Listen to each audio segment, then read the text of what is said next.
There has been much written and much said by some people who have looked at all the changes that have occurred in American society in the past 20 years or so, and who have looked then retrospectively to earlier history of the United States and indeed of the world, and come to the conclusion that there is a conspiracy of sorts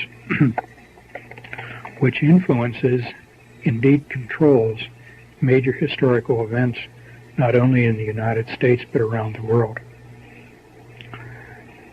This conspiratorial interpretation of history is based on people making observations from the outside, gathering evidence, and coming to the conclusion that from the outside they see a conspiracy.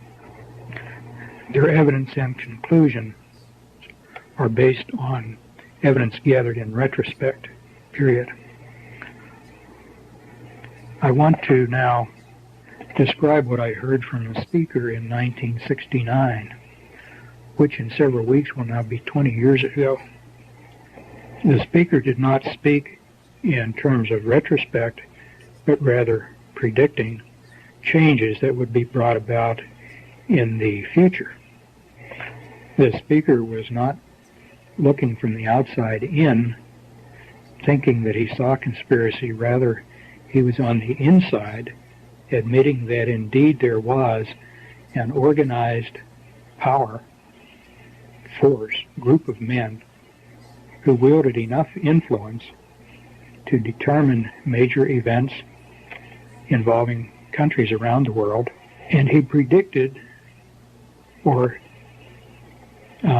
rather expounded on changes that were planned for the remainder of this century.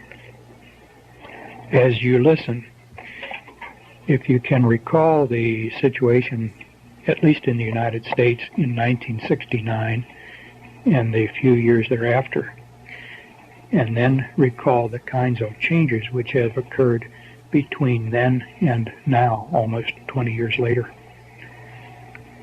I believe you'll be impressed with the degree to which the things that were planned to be brought about have already been accomplished. Some of the things that were discussed were not intended to be accomplished yet by 1988, but are intended to be accomplished before the end of this century. There is a timetable, and it was during this session that some of the elements of the timetable were brought out. Anyone who recalls early in the days of the Kennedy presidency, the Kennedy campaign, when he spoke of progress in the decade of the 60s, that was kind of a cliche in those days, the decade of the 60s. Well, by 1969, our speaker was talking about the decade of the 70s, the decade of the 80s, and the decade of the 90s. So that I think that terminology, that way of looking at things and expressing things, probably all comes from the same source. Prior to that time, I don't remember anybody saying the decade of the 40s and the decade of the 50s. So I think this overall plan and timetable had taken important shape with more predictability to those who control it sometime in the late 50s. That's speculation on my part. In any event, the speaker said that his purpose was to tell us about changes which would be brought about in the next 30 years or so that an entirely new worldwide system would be in operation before the turn of the century. As he put it, we plan to enter the 21st century with a running start. He said, as we listened to what he was about to present, he said, some of you will think I'm talking about communism. Well, what I'm talking about is much bigger than communism. At that time, he indicated there is much more cooperation between East and West than most people realize. In his introductory remarks, he commented that he was free to speak at this time. He would not have been able to say what he was about to say even a few years earlier, but he was free to speak at this time because now, and I'm quoting here, everything is in place and nobody can stop us now. That's the end of that quotation. He went on to say that most people don't understand how governments operate, and even people in high positions in governments, including our own, don't really understand how and where decisions are made. He went on to say that the people who really influence decisions are names that, for the most part, would be familiar to most of us, but he would not use individuals' names or names of any specific organizations. But that if he did, most of the people would be names that were recognized by most of his audience. He went on to say that they were not primarily people in public office, but people of prominence who were primarily known in their private occupations or private positions. The speaker was a doctor of medicine, a former professor at a large Eastern university, and he was addressing a group of doctors of medicine, about 80 in number. His name would not be widely recognized by anybody likely to hear this, and so there's no point in giving his name. The only purpose in recording this is that it may give a perspective to those who hear it regarding the changes which have already been accomplished in the past 20 years or so, and a bit of a preview to what at least some people are planning for the remainder of this century, so that we, or they, would enter the 21st century with a flying start. Some of us may not enter that century.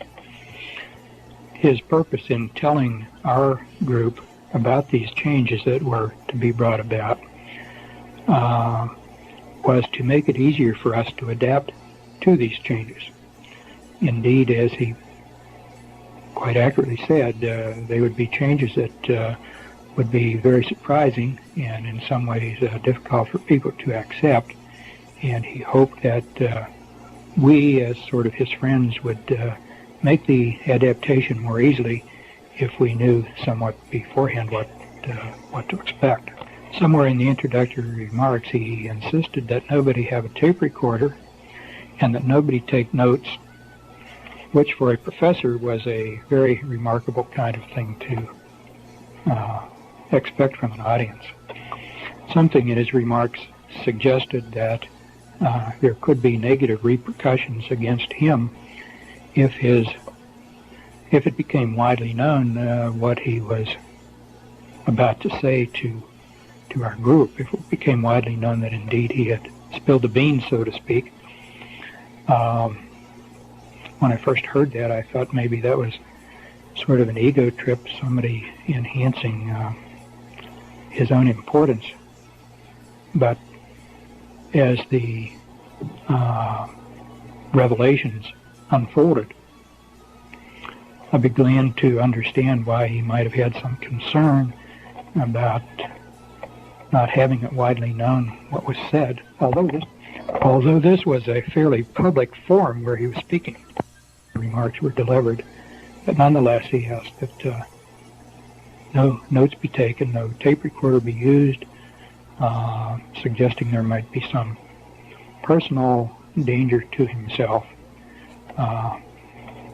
if these revelations were widely publicized.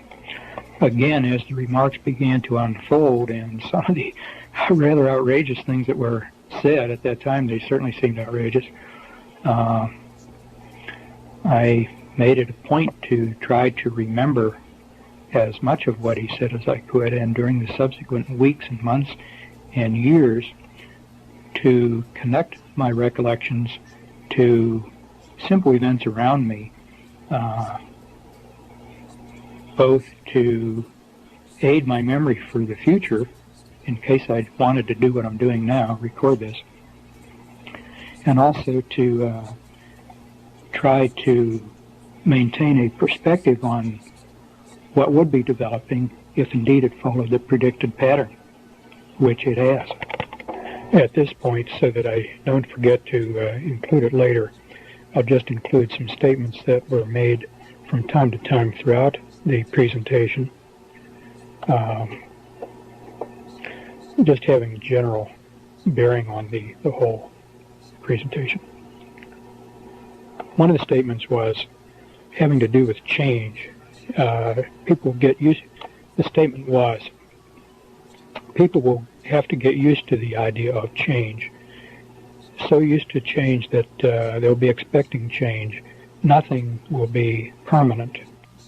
This often came out in the context of a society of where people seem to have no roots or moorings, but would be passively willing to accept change simply because that was all they had ever known.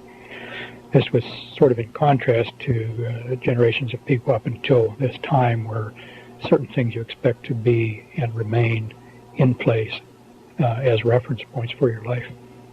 So change was to be brought about, change was to be anticipated and expected and accepted, no questions asked. Another comment that was made from time to time during the presentation was, people are too trusting. People don't ask the right questions. Sometimes being too trusting was equated with being too dumb. But sometimes when he would say that and say people don't ask the right questions, it was almost with a sense of regret, as if he were uneasy with what he was a part of and wished that people would challenge it and maybe not be so trusting. Another comment that was repeated from time to time, this particularly in relation to changing laws and customs and specific changes. He said everything has two purposes. One is the ostensible purpose, which will make it acceptable to people. And second is the real purpose, which would further the goals of establishing the new system and having it. Frequently he would say, there's no other way. There's just no other way. This seemed to come as sort of an apology, particularly when at the conclusion of describing some particularly offensive changes, for example, the promotion of drug addiction, which we'll get into shortly. He was very active with population control groups, the population control movement, and population control was really the entry point into specifics following the introduction. He said the population is growing too fast. Numbers of people living at any one time on the planet must be limited, or we will run out of space to live. We will outgrow our food supply, and we will overpollute the world with our waste. People won't be allowed to have babies just because they want to or because they are careless. Most families would be limited to 2. Some people would be allowed only 1, and the outstanding person or persons might be selected and allowed to have 3. But most people would allow to have only 2 babies. That's because the zero population growth is 2.1 children per completed family, so something like every 10th family might be allowed the privilege of the 3rd baby. To me, up to this point, the word population control primarily connoted limiting the number of babies to be born, but this remark about what people would be allowed and then what followed made it quite clear that when you hear population control, that means more than just controlling births. It means control of every endeavor of the entire world population. A much broader meaning to that term than I had ever attached to it before hearing this. As you listen and reflect back on some of the things you hear, you will begin to recognize how one aspect dovetails with other aspects in terms of controlling human endeavors. Well, from population control, a natural next step then was sex. He said sex must be separated from reproduction. Sex is too pleasurable and the urges are too strong to expect people to give it up. Chemicals in food and in the water supply to reduce the sex drive are not practical.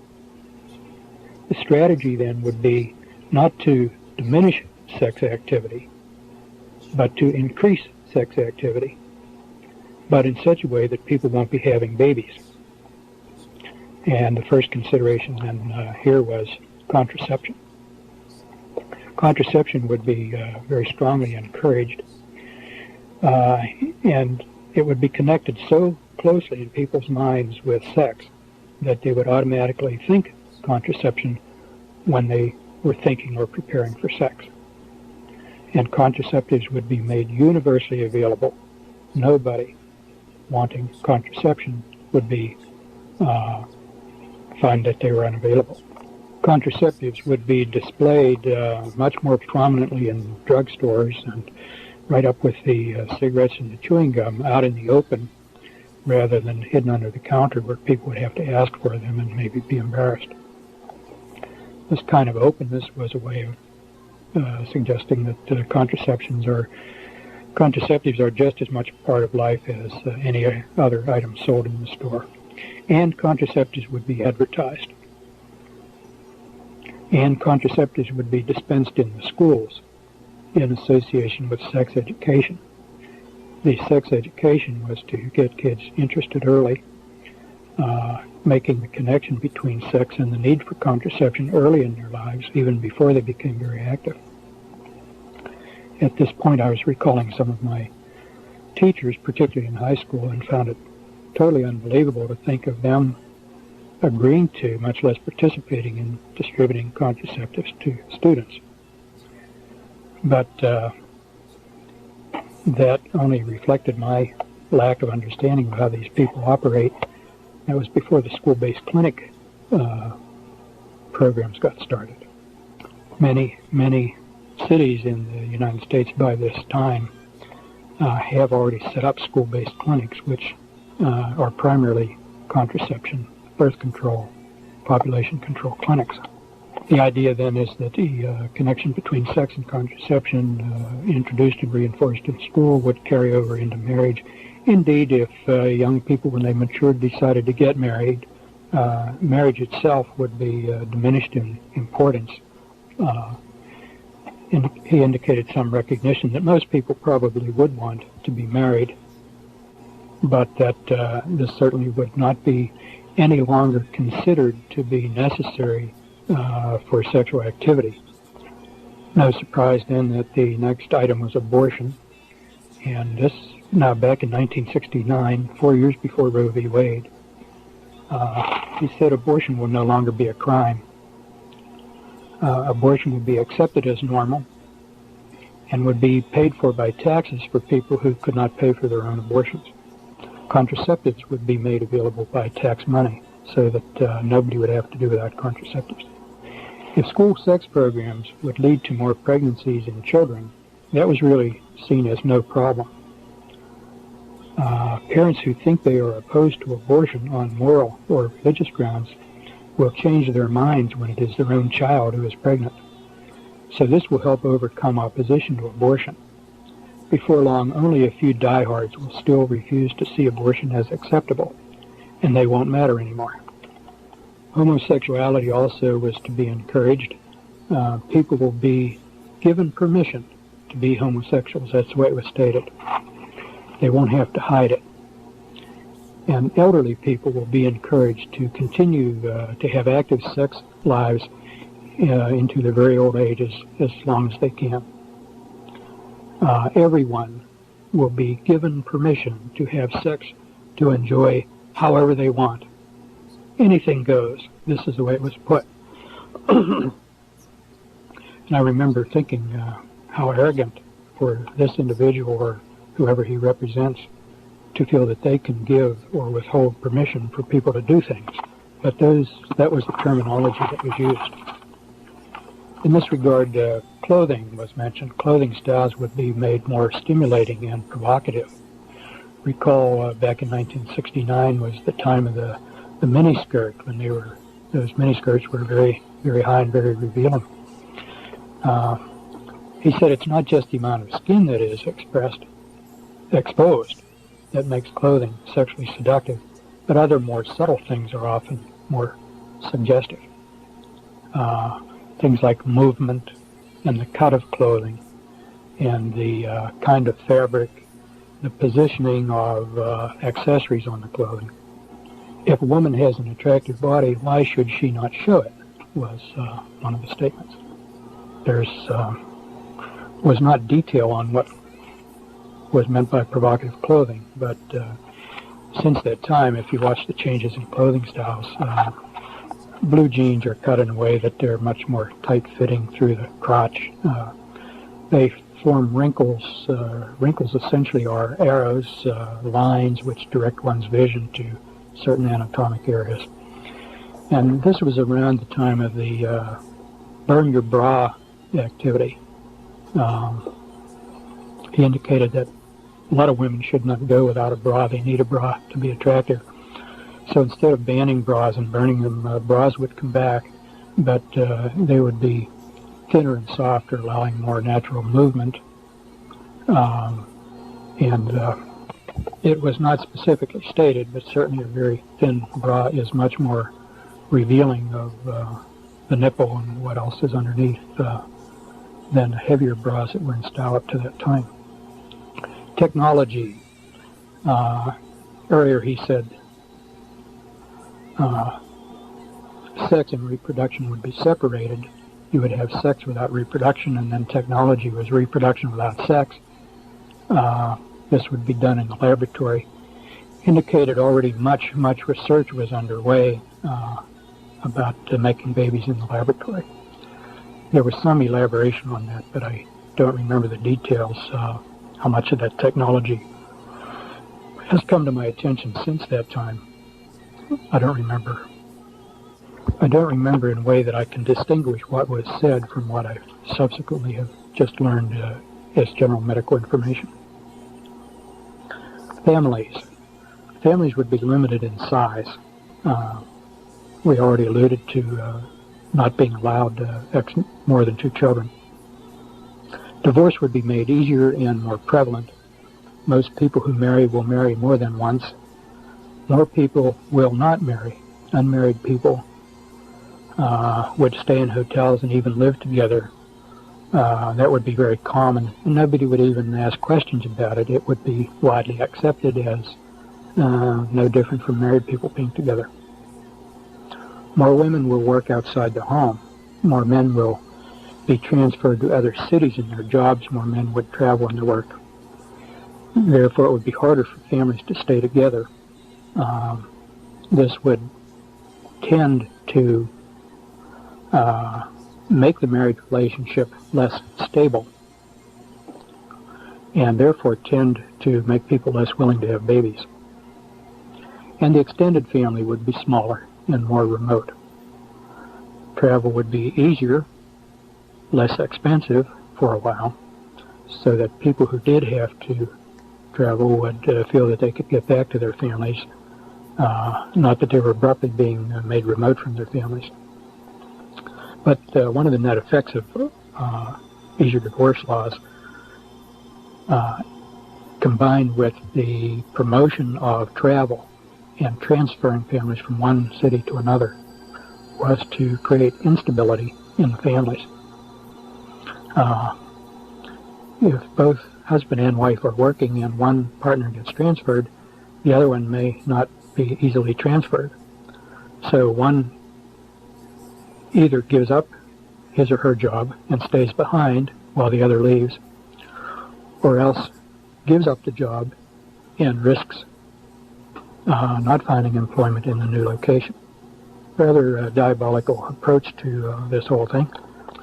Euthanasia. Everybody has a right to live only so long. The old are no longer useful. They become a burden. You should be ready to accept death. Most people are. An arbitrary age limit could be established. After all, you have a right to only so many steak dinners, so many orgasms, and so many good pleasures in life. And after you've had enough of them, and you're no longer productive and working and contributing, then you should be ready to step aside for the next generation. Some things that would help people realize that they had lived long enough. He mentioned several of these. I don't remember them all. Here are a few. The use of very pale printing ink on forms that people necessary to fill out, so that older people wouldn't be able to read the pale ink as easily and would need to go to younger people for help. Automobile traffic patterns. There would be more high-speed traffic lanes, traffic patterns that older people with their slower reflexes would have trouble dealing with, and thus tend to lose some of their independence. Big item was elaborated at some length was the cost of medical care would be made burdensomely high. Medical care would be connected very closely with one's work, but also would be made very, very high in cost, so that it would simply be unavailable to people beyond a certain time. And unless they had a remarkably rich supporting family, they would just have to do without care. And the idea was that if everybody sees enough what a burden it is on the young to try to maintain the old people, then the young would become agreeable to helping mom and dad along the way, provided that this was done humanely and with dignity. And then the example was there could be like a nice farewell party, a real celebration. Mom and dad had done a good job. And then after the party's over, take the demise pill. The next topic is medicine. There would be profound changes in the practice of medicine. Overall, medicine would be much more tightly controlled. The observation was made, Congress is not going to go along with national health insurance that in 1969 he said is now abundantly evident, but it's not necessary. We have other ways to control health care. These will come about more gradually, but all health care delivery would come under tight control. Medical care would be closely connected to work. If you don't work or can't work, you won't have access to medical care. The days of hospitals giving away free care would gradually wind down until that was virtually non-existent. Costs would be forced up so that people won't be able to afford to go without insurance. People pay. You pay for it, you're entitled to it. It was only subsequently that I began to realize the extent to which you would not be paying for it. Your medical care would be paid for by others, and therefore you would gratefully accept on bended knee what was offered to you as a privilege. Your role being responsible for your own care would be diminished. As an aside here, this is not something that was developed at that time. I didn't understand at the time, but as an aside, the way this works, everybody's made dependent on insurance. And if you don't have insurance and you pay directly, the cost of your care is enormous.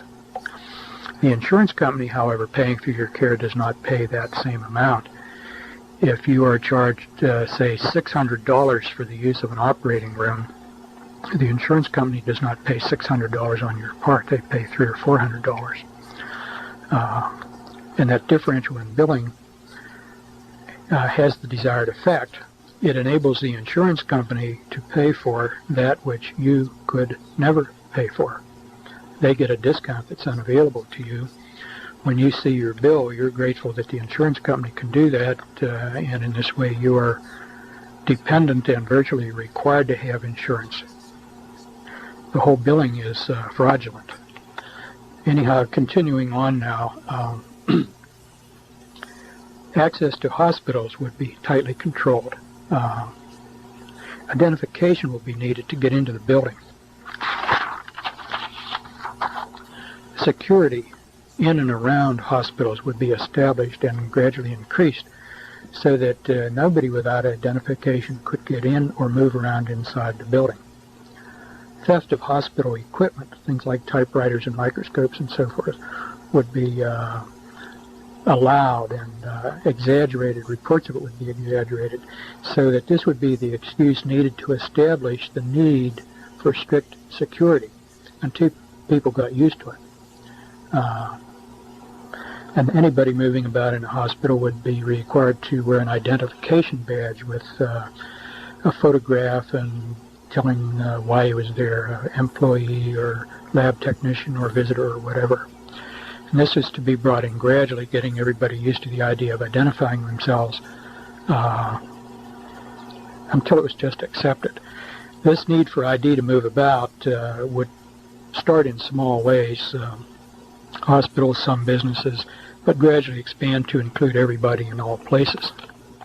It was observed that hospitals can be used to confine people for the treatment of criminals. This did not mean necessarily medical treatment. At that time, I did not know the word psycho prison, as in the Soviet Union, but without trying to recall all the details, basically he was describing the use of hospitals both for treating the sick and for confinement of criminals for reasons other than the medical well-being of the criminal. Definition of criminal was not given.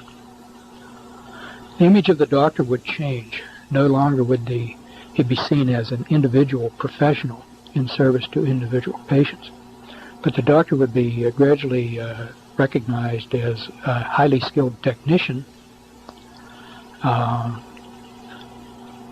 and his job would change. The job is to include things like executions by lethal injection. The image of the doctor as being a powerful, independent person would have to be changed. And he went on to say, doctors make entirely too much money.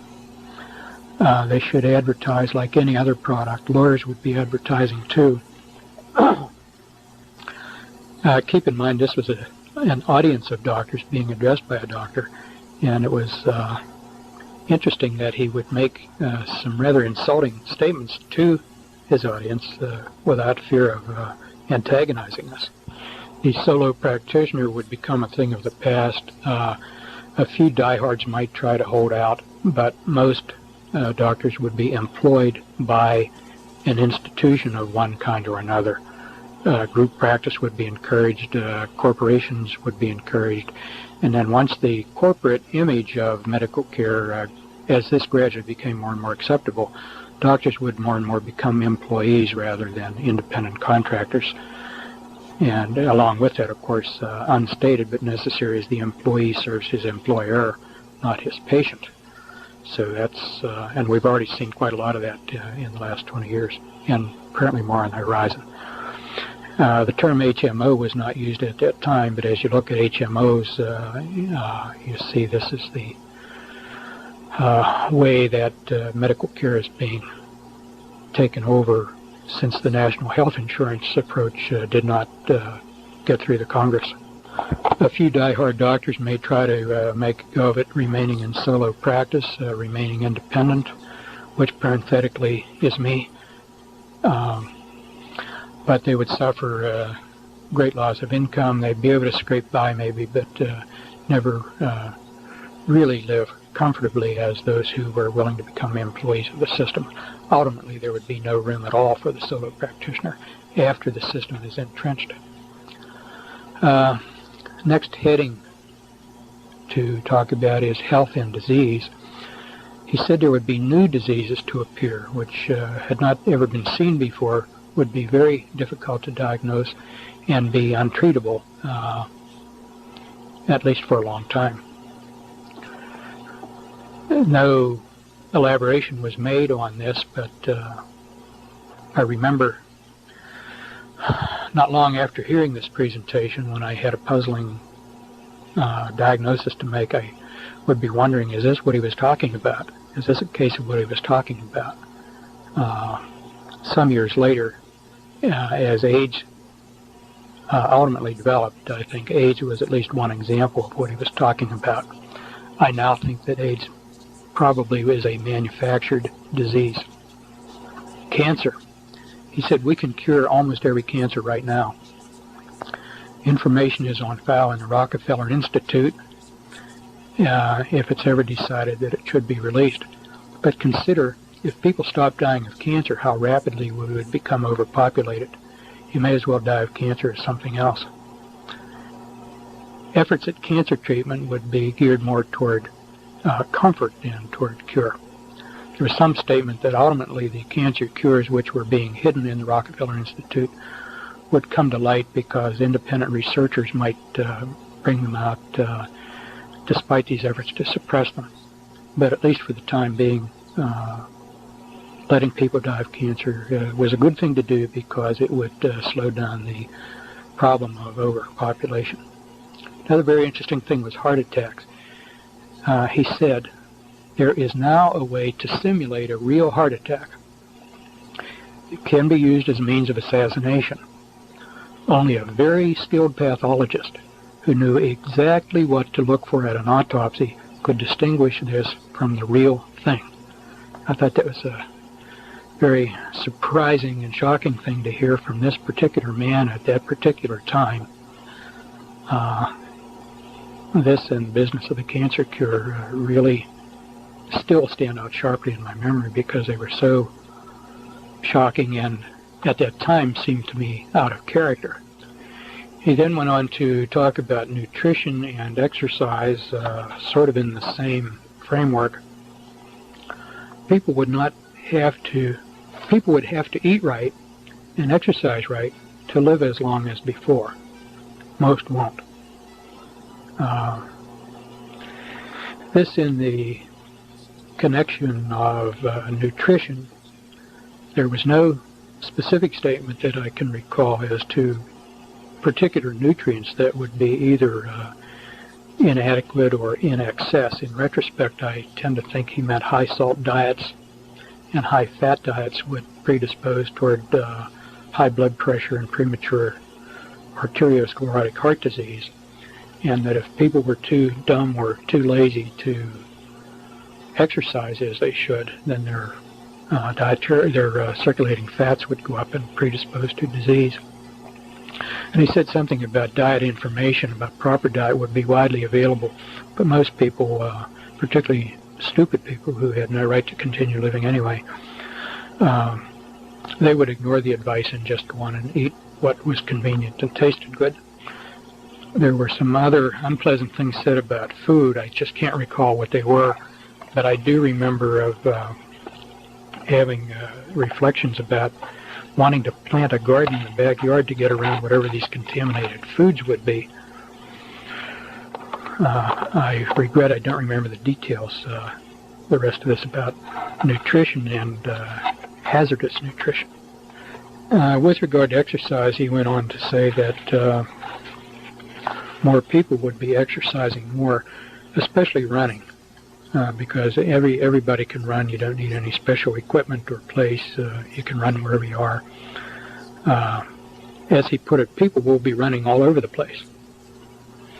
And in this vein, he pointed out how supply produces demand, and this was in reference to athletic clothing and equipment, as this would be made more widely available and glamorized, particularly as regards running shoes. This would stimulate people to develop an interest in running, and as part of a whole sort of public propaganda campaign, people would be encouraged then to buy the attractive sports equipment and to get into exercise. Again, well, in connection with nutrition, he also mentioned that public eating places would rapidly increase, that this had a connection with the family too. As more and more people ate out, eating at home would become less important. People would be less dependent on their kitchens at home. And then this also connected to convenience foods being made widely available. Things like you could pop into the microwave. Whole meals would be available prefixed. And of course we've now seen this in some pretty good ones. But this whole different approach to eating out and to previously prepared meals being eaten in the home was predicted at the time to be brought about convenience foods. And the convenience foods, though, would be part of the hazard. Anybody who was lazy enough to want the convenience foods rather than fixing his own also better be energetic enough to exercise, because if he was too lazy to exercise and too lazy to fix his own food, then he didn't deserve to live very long. This was all presented as sort of a moral judgment about people and what they should do with their energies. People who are smart, who would learn about nutrition, and who are disciplined enough to eat right and exercise right are better people and are the kind you want to live longer. Somewhere along in here there was also something about accelerating the onset of puberty, and this was said in connection with health, and later in connection with education, and connected to accelerating the process of evolutionary change. There was a statement that we think we can push evolution faster and in the direction we want it to go. I remember this only as a general statement. I don't recall if any details were given beyond that. Another area of discussion was religion. This is an avowed atheist speaking. And he said, religion is not necessarily bad. A lot of people seem to need religion with its mysteries and rituals, so they will have religion. But the major religions of today have to be changed because they are not compatible with the changes to come. The old religions will have to go, especially Christianity. Once the Roman Catholic Church is brought down, the rest of Christianity will follow easily. Then a new religion can be accepted for use all over the world. It will incorporate something from all of the old ones to make it more easy for people to accept it and feel at home in it. Most people won't be too concerned with religion. They will realize that they don't need it. In order to do this, the Bible will be changed. It will be rewritten to fit the new religion. Gradually, key words will be replaced with new words having various shades of meaning. Then the meaning attached to the new word can be close to the old word, and as time goes on, other shades of meaning of that word can be emphasized, and then gradually that word replaced with another word. I don't know if I'm making that clear, but the idea is that everything in Scripture need not be rewritten, just key words replaced by other words, and the variability in meaning attached to any word can be used as a tool to change the entire meaning of Scripture and therefore make it acceptable to this new religion. Most people won't know the difference, and this was another one of the times where he said the few who do notice the difference won't be enough to matter. Then followed one of the most surprising statements of the whole presentation. He said, some of you probably think the churches won't stand for this. And he went on to say, the churches will help us. There is no elaboration on this. It was unclear just what he had in mind when he said the churches will help us. In retrospect, I think some of us now can understand what he might have meant at that time.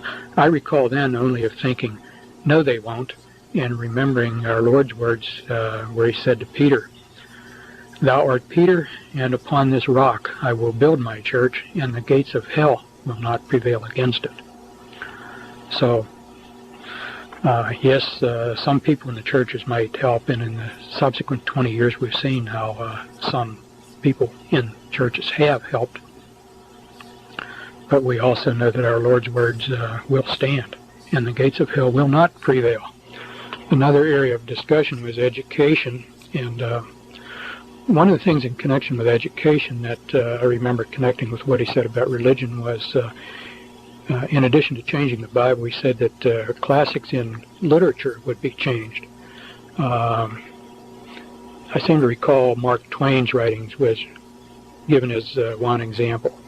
but he said the casual reader reading a revised version of a classic would never even suspect there was any change, and somebody would have to go through word by word to even recognize that any change was made in these classics. The changes would be so subtle, but the changes would be such as to promote the acceptability of the new system.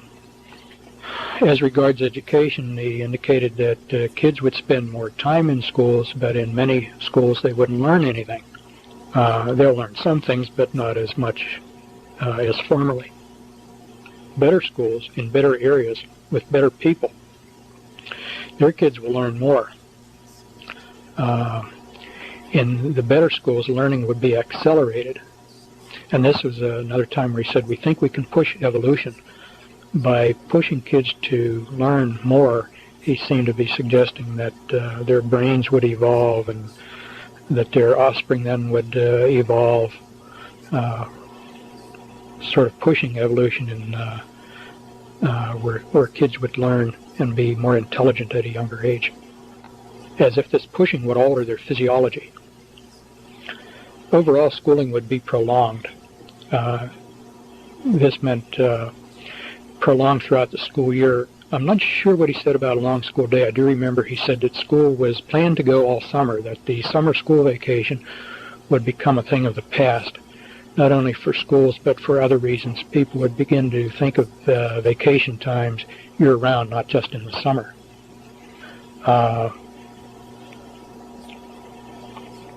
For most people, it would take longer to complete their education. To get what originally had been in a bachelor's program would now require advanced degrees and more schooling. So that a lot of school time would be just wasted time. Good schools would become more competitive. I inferred when he said that he was including all schools, elementary up through college, but I don't recall whether he said that. Students would have to decide at a younger age what they would want to study and get onto their track early if they would qualify. It would be harder to change to another field of study once you got started. Studies would be concentrated in much greater depth, but narrowed. You wouldn't have access to material in other fields outside your own area of study without approval. This seemed to be more where he talked about limited access to other fields. I seem to recall that as being more at the college level, high school and college level perhaps.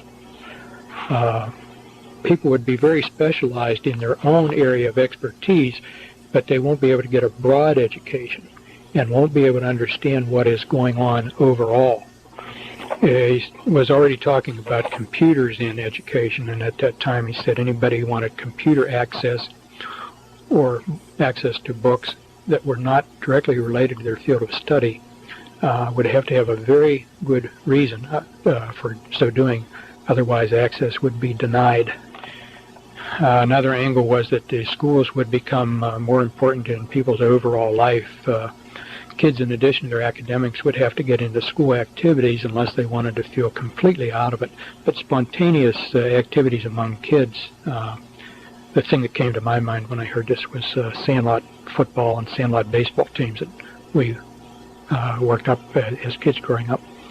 I said to kids wanting any activities outside of school would be almost forced to get them through the school. There would be few opportunities outside.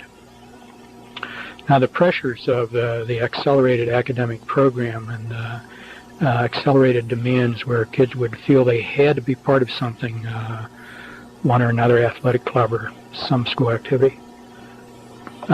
These pressures he recognized would cause some students to burn out. He said the smartest ones will learn how to cope with the pressures and to survive. There will be some help available to students in handling stress, but the unfit won't be able to make it. They will then move on to other things.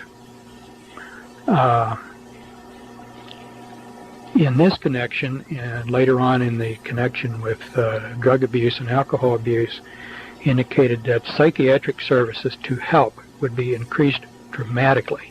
In all the pushing for achievement, it was recognized that many people would need help, and the people worth keeping around would be able to accept and benefit from that help and still be super achievers. Those who could not would fall by the wayside and therefore were sort of dispensable, expendable, I guess is the word I want. Education would be lifelong. Adults would be going to school. There will always be new information that adults must have to keep up. When you can't keep up anymore, you're too old. This was another way of letting older people know that the time had come for them to move on and take the demise pill. If you got too tired to keep up with your education, you got too old to learn new information, then this was a signal you begin to prepare to get ready to step aside. In addition to revising the classics, which I alluded to a while ago with revising the Bible, he said some books would just disappear from libraries.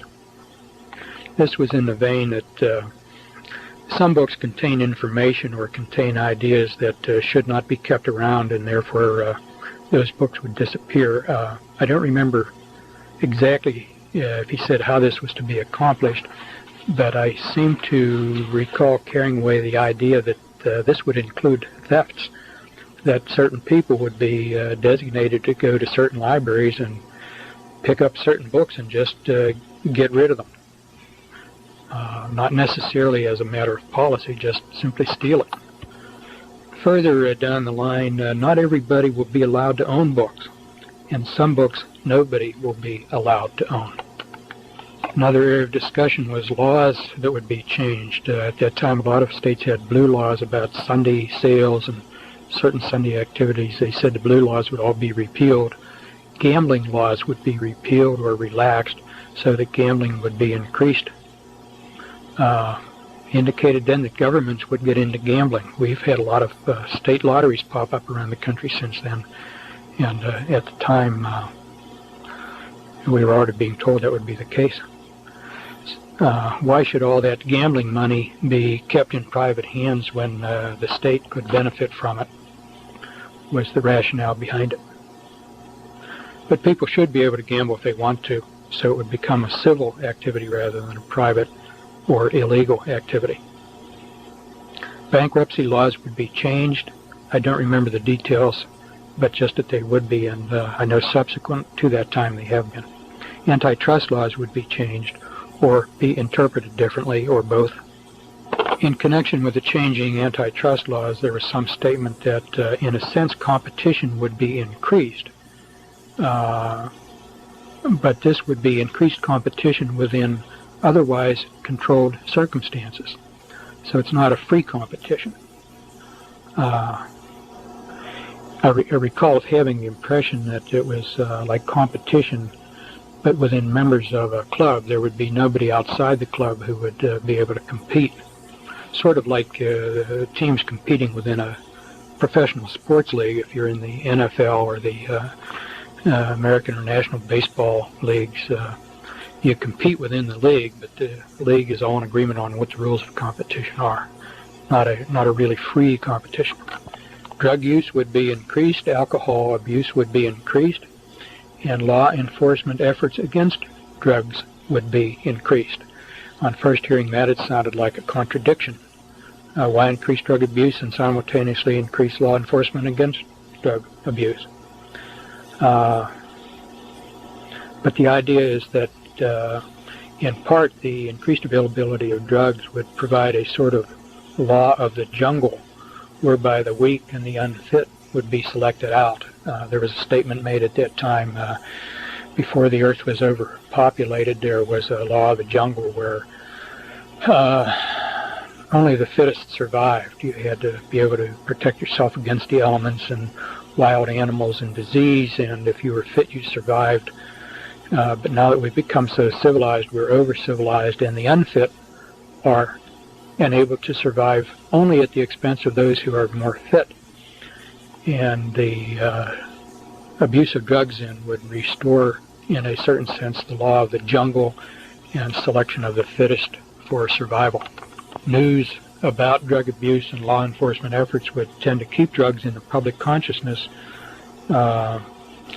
and would also tend to reduce this unwarranted American complacency that the world is a safe place and a nice place. The same thing would happen with alcohol. Alcohol abuse would be both promoted and demoted at the same time. The vulnerable and the weak would respond to the promotions and therefore use and abuse more alcohol. Drunk driving would become more of a problem, and stricter rules about driving under the influence would be established so that more and more people would lose their privilege to drive. This also had connection with something we'll get to later about overall restrictions on travel. Not everybody should be free to travel the way they do now in the United States. People don't have a need to travel that way. It's a privilege, was kind of the high-handed way it was put. Again, much more in the way of psychological services would be made available to help those who got hooked on drugs and alcohol. The idea being that in order to promote this, drug and alcohol abuse to screen out some of the unfit, people who otherwise are pretty good also would be subject to getting hooked. And if they were really worth their salt, they would have enough sense to seek psychological counseling and to benefit from it. So this was presented as sort of a redeeming value on the part of the planners. It was as if he were saying, you think we're bad in promoting these evil things, but look how nice we are. We're also providing a way out. More jails would be needed. Hospitals could serve as jails. Some new hospital construction would be designed so as to make them adaptable to jail-like use. This is tape number 2 on the New Order of Barbarians. Change. Nothing is permanent. Streets would be rerouted, renamed. Areas you had not seen in a while then would become unfamiliar. Among other things, this would contribute to older people feeling that it was time to move on. People would feel they couldn't even keep up now with the changes in areas that were once familiar. Vacant buildings would be left to stand empty and to deteriorate, and streets would be allowed to deteriorate in certain localities. The purpose of this was to provide the jungle, the depressed atmosphere for the unfit. Somewhere in this same connection he mentioned buildings and bridges would be made so that they would collapse after a while. There would be more accidents involving airplanes and railroads and automobiles. All of this to contribute to the feeling of insecurity, that nothing was safe. Not too long after this presentation, and I think one or two even before, in the area where I live, we had some newly constructed bridge to break, another newly constructed bridge defect discovered before it broke, and I remember reading just scattered incidents around the country where shopping malls would fall in right where they were filled with shoppers.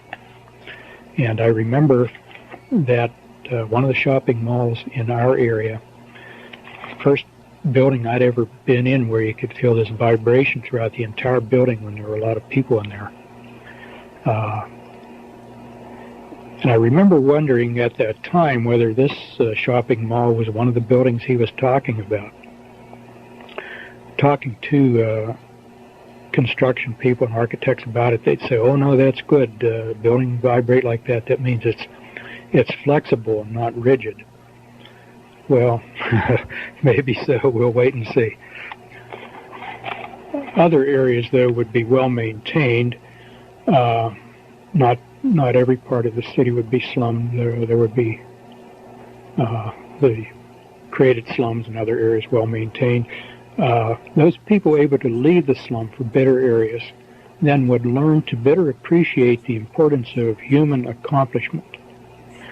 This meant that if they left the jungle and came to civilization, so to speak, they could be proud of their own accomplishments, that they made it. There was no related sympathy for those who were left behind in in the jungle of drugs and deteriorating neighborhoods. And then a statement that was kind of surprising: we think we can effectively limit crime to the slum areas so it won't be spread heavily into better areas. I should maybe point out here, these are not obviously not word-for-word quotations after 20 years, but where I say that I'm quoting, I'm giving the general drift of what was said close to word for word, perhaps not precisely so. But anyhow, I remember wondering, how can you be so confident that the criminal element is going to stay where you want it to stay? But he went on to say there would be increased security would be needed in the better areas. That would mean more police, better coordinated police efforts. He did not say so, but I wondered at that time about the moves that were afoot to consolidate all the police departments of suburbs around major cities. I think the John Birch Society was one who was saying, support your local police, don't let them be consolidated. And I remember wondering if that was one of the things he had in mind about security. It was not explicitly stated. But anyhow, he went on to say there would be a whole new industry of residential security systems to develop, with alarms and locks and alarms going into the police department so that people could protect their wealth and their well-being. Because some of the criminal activity would spill out of the slums into better, more affluent-looking areas that looked like they'd be worth burglarizing. But, and again, it was stated like as a redeeming quality. See, we're generating all this more crime, but look how good we are. We're also generating the means for you to protect yourself against the crime.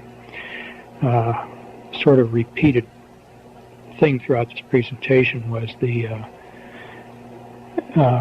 recognized evil, and then the self-forgiveness, saying, well, see, we've given you a way out. American industry came under discussion. It was the first that I'd heard of the term global interdependence, or that notion. The stated plan was that different parts of the world would be assigned different roles of industry and commerce in a unified global system. The continued preeminence of the United States and the relative independence and self-sufficiency of the United States would have to be changed. This was one of the several times where he said, in order to create a new structure, you first have to tear down the old. And American industry was one example of that. Our system would have to be curtailed in order to give other countries a chance to build their industries, because otherwise they would not be able to compete against the United States. And this was especially true of our heavy industries that would be cut back while the same industries were being developed in other countries, notably Japan. And at this point there was some discussion of steel, and particularly automobiles. I remember saying that automobiles would be imported from Japan on a equal footing with our own domestically produced automobiles, but the Japanese product would be better. Things would be made so they would break and fall apart. That is in the United States. So that people would tend to prefer the imported variety, and this would give a bit of a boost to foreign competitors. One example was Japanese. In 1969, Japanese automobiles, if they were sold here at all, I don't remember, but they certainly weren't very popular. But the idea was you would get a little bit disgusted with your Ford, GM, or Chrysler product or whatever, because little things like window handles would fall off more, and plastic parts would break that, had they been made of metal, would hold up. Your patriotism about buying American would soon give way to practicality, that if you bought Japanese or German or imported, that it would last longer and you'd be better off. patriotism would go down the drain then. There was mention elsewhere of things being made to fall apart too. One of the, I don't remember specific items that, if they were even stated other than automobiles, but I do recall having the impression, sort of in my imagination, of a surgeon having something fall apart in his hands in the operating room at a critical time. Was he including this sort of thing in his discussion? But somewhere in this discussion about things being made deliberately defective and unreliable, not only was to tear down patriotism, but to be just a little source of irritation to people who would use such things. Again, the idea that you not feel terribly secure, promoting the notion that the world isn't a terribly reliable place. The United States was to be kept strong in information, communications, high technology, education, and agriculture. The United States was seen as continuing to be sort of the keystone of this global system, but heavy industry would be transported out. One of the comments made about heavy industry was we had had enough environmental damage from smokestacks and industrial waste, and some of the other people could put up with that for a while. This, again, was supposed to be a redeeming quality for Americans to accept. You took away our industry, but you saved our environment. So we really didn't lose anything. And along this line, there were talks, there was then discussion about people losing their jobs as a result of industry and opportunities for retraining, and particularly population shifts would be brought about. This is sort of an aside, but I think I'll explore the aside before I forget it more. Population shifts were to be brought about so that people would be tending to move into the Sun Belt. There would be sort of people without roots in their new locations, and traditions are easier to change in a place where there are a lot of transplanted people as compared to trying to change traditions in a place where people grew up and had an extended family where they had roots. Things like new medical care systems, if you pick up from Northeast Industrial City and you transplant yourself to the South, Sun Belt, or Southwest, you'll be more accepting of whatever kind of, for example, controlled medical care you find there than you would accept a change in the medical care system where you had roots and the support of your family. Also in this vein, it was mentioned that he used the plural personal pronoun we. We take control first of the port cities, New York, San Francisco, Seattle. The idea being that this is a piece of strategy, the idea being that if you control the port cities with your philosophy and your way of life, the heartland in between has to yield. I can't elaborate more on that, but it is interesting that if you look around the most liberal areas in the country, and progressively so are the seacoast cities, the heartland, the Midwest, does seem to have maintained its conservatism. But as you take away industry and jobs and relocate people, then this is a strategy to break down conservatism. When you take away industry and people are unemployed and poor, they will accept whatever change seems to offer them survival, and their morals and their commitment to things will all give way to survival. That's not my philosophy, that's the speaker's philosophy. Anyhow, going back to industry, some heavy industry would remain just enough to maintain sort of a seed bed of industrial skills, which could be expanded if the plan didn't work out as it was intended, so that the country would not be devoid of assets and skills. But this was just sort of a contingency plan. It was hoped and expected that the worldwide specialization would be carried on. But perhaps repeating myself, but one of the upshots of all of this is that with this global interdependence, then national identities would tend to be de-emphasized.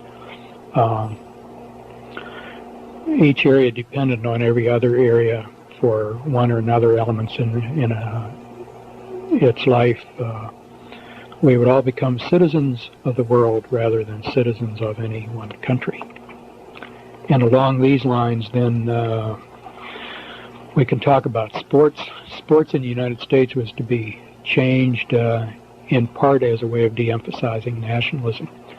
Soccer, a worldwide sport, was to be emphasized and pushed in the United States. And this was of interest because in this area, the game of soccer was virtually unknown at that time. I had a few friends who attended an elementary school other than the one I attended where they played soccer at their school, and they were a real novelty. This was back in the 50s.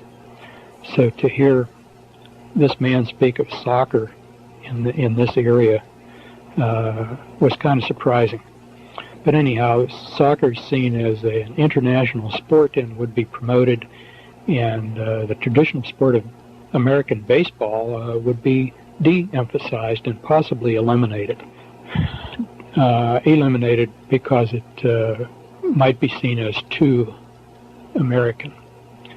And he discussed how eliminating this, one's first reaction might be, well, you pay the players poorly and they don't want to play for poor pay, so they give up baseball and either go into some other sport or some other activity.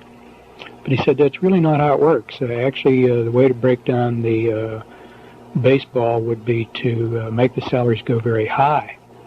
And the idea behind this was that as the salaries got ridiculously high, there would be a certain amount of discontent and antagonism as people resented athletes being paid so much, and the athletes would begin more and more to resent among themselves what other players were paid, and would tend to abandon the sport. And these high salaries then also could break the owners and alienate the fans. And then the fans would support soccer, and the baseball fields could be used as soccer fields. Wasn't said definitely this would have to happen, but if the international flavor didn't come around rapidly enough, this could be done.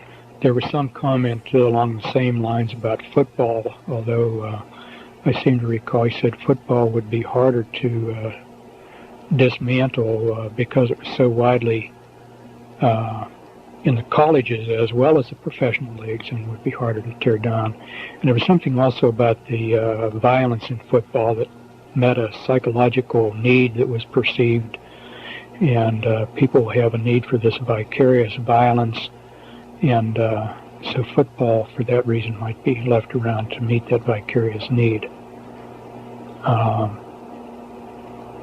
Same thing, too, with hockey. Hockey had more of an international flavor and would be emphasized. There was some foreseeable international competition about hockey, and particularly soccer. At that time, hockey was international between the United States and Canada. I was kind of surprised because I thought the speaker just never impressed me as being at all a hockey fan, and I am. But and it turns out he was not. He just knew about the game and what it would do to this changing sports program. But in any event, soccer was to be the keystone of athletics because it's already a worldwide sport. It's South America and Europe and parts of Asia and the United States should get on the bandwagon. And all this would foster international competition so that we would all become citizens of the world to a greater extent than citizens of our own narrow nations. There was some discussion about hunting. Not surprisingly, hunting requires guns, and gun control is a big element in these plans. And I don't remember the details much, but the idea is that gun ownership is a privilege and not everybody should have guns, and hunting was an inadequate excuse for owning guns, and everybody should be restricted in gun ownership. The few privileged people who should be allowed to hunt could maybe rent or borrow a gun from official quarters rather than own their own. After all, everybody doesn't have a need for a gun, was the way it was put. Very important with sports was sports for girls. Athletics would be pushed for girls, and this was intended to replace dolls. Baby dolls would still be around, a few of them, but you would not see the number and variety of dolls, and dolls would not be pushed because girls should not be thinking about babies and reproduction. Girls should be out on the athletic field just as the boys are. Girls and boys really need not be all that different. Tea sets were to go the way of dolls, and all these things that traditionally were thought of as feminine would be greatly de-emphasized as girls got into more masculine pursuits. And just one of the things I recall was that the sports pages would be full of the scores of girls' teams just right there, right along with the boys' teams. And that's recently begun to, after 20 years, recently begun to appear in our local papers. The girls' sports scores are right along with the boys' sports scores. So all of this to change the role model of what a young girl should look to be while she's growing up. She should look to be an athlete rather than to look forward to being a mother. Entertainment. Movies would gradually be made more explicit as regards sex and language. After all, sex and rough language are real, and why pretend that they are not? There would be pornographic movies in the theaters, on television, and VCRs were not around at that time, but it indicated that these cassettes would be available, and video cassette players would be available for use in the home, and pornographic movies would be available on these VCRs as well as in the neighborhood theater and on your television. It said something like you'll see people in the movies doing everything you can think of. Went on to say that, and all of this is to bring sex out in the open. That was another comment that was made several times, a term, sex out in the open. Violence would be made more graphic. This was intended to desensitize people to violence. There might need to be a time when people would witness real violence and be a part of it. Later on it'll become clear where this is headed. So there would be more realistic violence in entertainment, would make it easier for people to adjust. People's attitudes towards death would change, and they would not be so fearful of it, but more accepting of it, and not be so aghast at the sight of dead people or injured people. We don't need to have a genteel population paralyzed by what they might see. People would just learn to say, well, I don't want that to happen to me. This was the first statement suggesting that the plan includes numerous human casualties which the survivors would see. This particular aspect of the presentation came back in my memory very sharply a few years later when a movie about the Lone Ranger came out, and I took my very young son to see it, and early in the movie were some very violent scenes. One of the victims shot in the forehead, and there was sort of a splat where the bullet entered his forehead and some blood, and I remember regretting that I took my son, and remember of feeling anger toward the doctor who spoke. Not that he made the movie, but he agreed to be part of this movement, and I was repelled by the movie, and it brought back this aspect of his presentation very sharply in my memory. As regards music, he made a rather straightforward statement like, music will get worse. And in 1969, the rock music was getting more and more unpleasant. It was interesting that just his word, the way he expressed it, it would get worse, acknowledging that it was already bad. Lyrics would become more openly sexual. No new sugary romantic music would be publicized like that which had been written before that time. All the old music would be brought back on certain radio stations and records for older people to hear. And older folks would have sort of their own radio stations to hear. And the younger people, their music, as it got worse and worse, would be on their stations, and he seemed to indicate that one group would not hear the other group's music. Older folks would just refuse to hear the junk that was offered to young people, and the young people would accept the junk because it was identified them as their generation and helped them feel distinct from the older generation. I remember at the time of thinking that would not last very long because even young kids wouldn't like the junk. When they got a chance to hear the older music that was prettier, they would gravitate toward it. Unfortunately, I was wrong about that. When the kids get through their teens and into their 20s, some of them improve their taste in music, but unfortunately, he was right. They get used to this junk, and that's all they want. A lot of them can't stand really pretty music. He went on to say the music would carry a message to the young, and nobody would even know the message was there. They'd just think it was loud music. At the time, I didn't understand quite what he meant by that, but in retrospect, I think we know what the messages are in the music for the young. And again, he was right. This aspect was sort of summarized with a notion that entertainment would be a tool to influence young people, won't change the older people. They're already set in their ways. But the changes would be all aimed at the young who are in their formative years, and the older generation would be passing. Not only could you not change them, but they're relatively unimportant anyhow. Once they live out their lives and are gone, the younger generation being formed are the ones that would be important for the future in the 21st century. He also indicated all the old movies would be brought back again, and I remember on hearing that, through my mind ran quickly the memories of a number of old movies that I wondered if they would be included, the ones that I thought I would like to see again. Along with bringing back old music and old movies for older people, there were other privileges that also would be accorded older folks. Free transportation, breaks on purchases, discounts, tax discounts, a number of privileges just because they were older.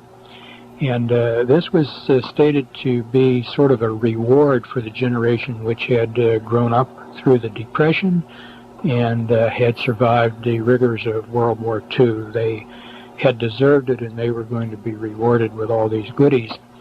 And the bringing back of the good old music and the good old movies was going to help ease them through their final years in comfort.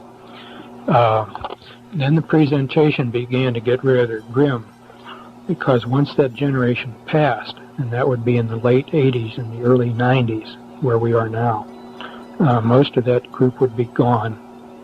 And then gradually things would tighten up, and the tightening up would be accelerated. The old movies and old songs would be withdrawn. The gentler entertainment would be withdrawn. Travel, instead of being easy for old folks, travel then would become very restricted. People would need permission to travel, and they would need a good reason to travel. If you didn't have a good reason for your travel, you would not be allowed to travel. Everyone would need ID. This would at first be an ID card you would carry on your person, and you must show when you're asked for it. It was already planned that later on some sort of device would be developed to be implanted under the skin that would be coded specifically to identify the individual. this would eliminate the possibility of false ID and also eliminate the possibility of people saying, well, I lost my ID. The difficulty about the skin implanted ID was stated to be getting a material that would stay in or under the skin without causing a foreign body reaction, whereby the body would reject it or cause infection, and that this would have to be material on which information could be recorded and retrieved by some sort of scanner while it was not rejected by the body. Silicone was mentioned. Silicone at that time was thought to be well tolerated. It was used to augment breasts. Women who felt their breasts were too small would get silicone implants. I guess that still goes on.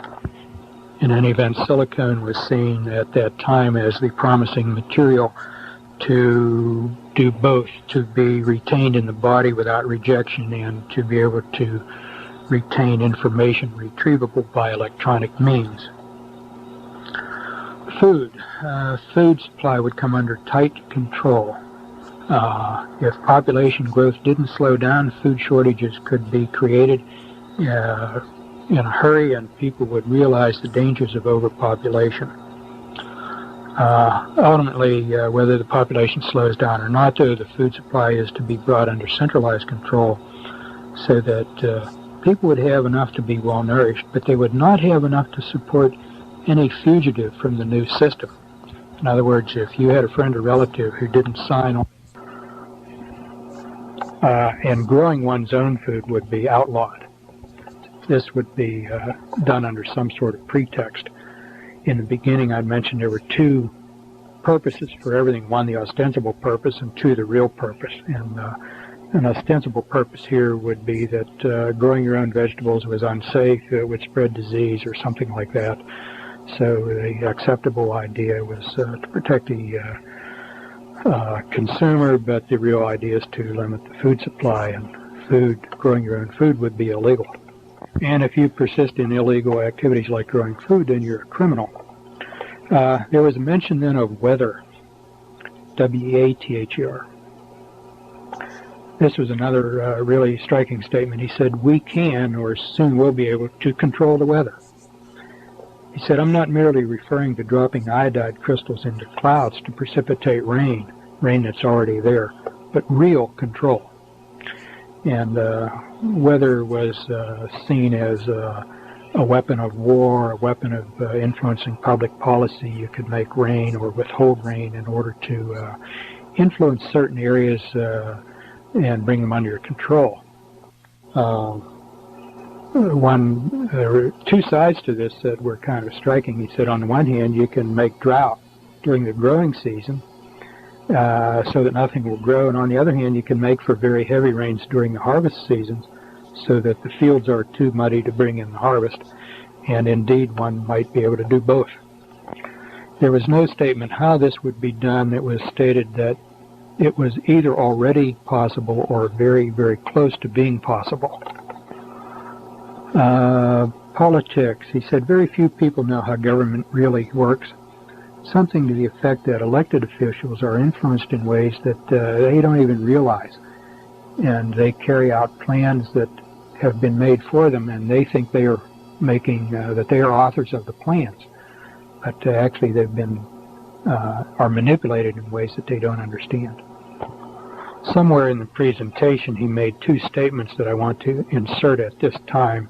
I don't remember just where they were made, but they're valid as in terms of the general overall view. The one statement, people can carry in their minds and act upon two contradictory ideas at the same time, provided these two contradictory ideas are kept far enough apart. And the other one, the other statement is, you can know pretty well how rational people are going to respond to certain circumstances or to certain information that they encounter. So to determine the response you want, you need only control the kind of data or information that they are presented or the kinds of circumstances they're in. And being rational people, they'll do what you want them to do. They may not fully understand what they're doing or why. Somewhere in this connection then was a statement admitting that some scientific research data could be, and indeed has been, falsified in order to bring about desired results. And here it was said, people don't ask the right questions. Some people are too trusting. Now, this was an interesting statement because the speaker and the audience, all being doctors of medicine and supposedly very objectively, dispassionately scientific, and science being the be-all and end-all, well, to falsify data, scientific research data, in that setting is like blasphemy in the church. You just don't do that. Anyhow, out of all of this was to, on the political scene, was to come the new international governing body, probably to come through the UN and with the World Court, but not necessarily through those structures. It could be brought about in other ways. Acceptance of the UN at that time was seen as not being as wide as had been hoped. Efforts would continue to give the United Nations increasing importance. People would be more and more used to the idea of relinquishing some national sovereignty. Economic interdependence would foster this goal from a peaceful standpoint. Avoidance of war would foster it from the standpoint of worrying about hostilities. It was recognized that doing it peaceably was better than doing it by war. It was stated at this point that war is obsolete. And I thought that was an interesting phrase because obsolete means something that once was seen as useful is no longer useful. But war is obsolete, this being because of the nuclear bombs. War is no longer controllable. Formerly, wars could be controlled, but if nuclear weapons would fall into the wrong hands, there could be an unintended nuclear disaster. It was not stated who the wrong hands are. We were free to infer that maybe this meant terrorists, but in more recent years I'm wondering whether the wrong hands might also include people that we've assumed have had nuclear weapons all along. Maybe they don't have them. Just as it was stated that industry would be preserved in the United States a little bit, just in case the worldwide plans didn't work out, just in case some country or some other powerful person decided to bolt from the pack and go his own way. One wonders whether this might also be true with nuclear weapons. When you hear that he said they might fall into the wrong hands, there was some statement that the possession of nuclear weapons has been tightly controlled, sort of implying that anybody who had nuclear weapons was intended to have them. That would necessarily have included the Soviet Union, if indeed they have them. But I recall at the time of wondering, are you telling us or are you implying that that this country willingly gave nuclear weapons to the Soviets? At that time, that seemed like a terribly unthinkable thing to do, much less to admit. The leaders of the Soviet Union seemed to be so dependent on the West, though. One wonders whether there might have been some fear that they would try to assert independence if they indeed had these weapons. So, I don't know. It's something to speculate about, perhaps. Who did he mean when he said if these weapons fall into the wrong hands? Maybe just terrorists. We'll see. Anyhow, the new system would be brought in, if not by peaceful cooperation, everybody willingly yielding national sovereignty, then by bringing the nation to the brink of nuclear war. And everybody would be so fearful, as hysteria was created about the possibility of nuclear war, that there would be a strong public outcry to negotiate a peace and people would willingly give up national sovereignty in order to achieve peace, and thereby this would bring in the new international political system. This was stated, and a very impressive thing to hear then. If there were too many people in the right places who resisted this, there might be a need to use one or two, possibly more nuclear weapons. As it was put, this would be possibly needed to convince people that we mean business. And that was followed with a statement that by the time one or two of those went off, then everybody, even the most reluctant, would yield. He said something about this negotiated peace would be very convincing, this kind of in a framework or in a context that the whole thing was rehearsed, but nobody would know it. People hearing about it would be convinced that it was a genuine negotiation between hostile enemies who finally had come to the realization that peace was better than war. In this context, discussing war and war is obsolete, a statement was made that there were some good things about war. One, you're going to die anyway, and people sometimes in war get a chance to display great courage and heroism, and if they die, they've died well, and if they survive, they get recognition.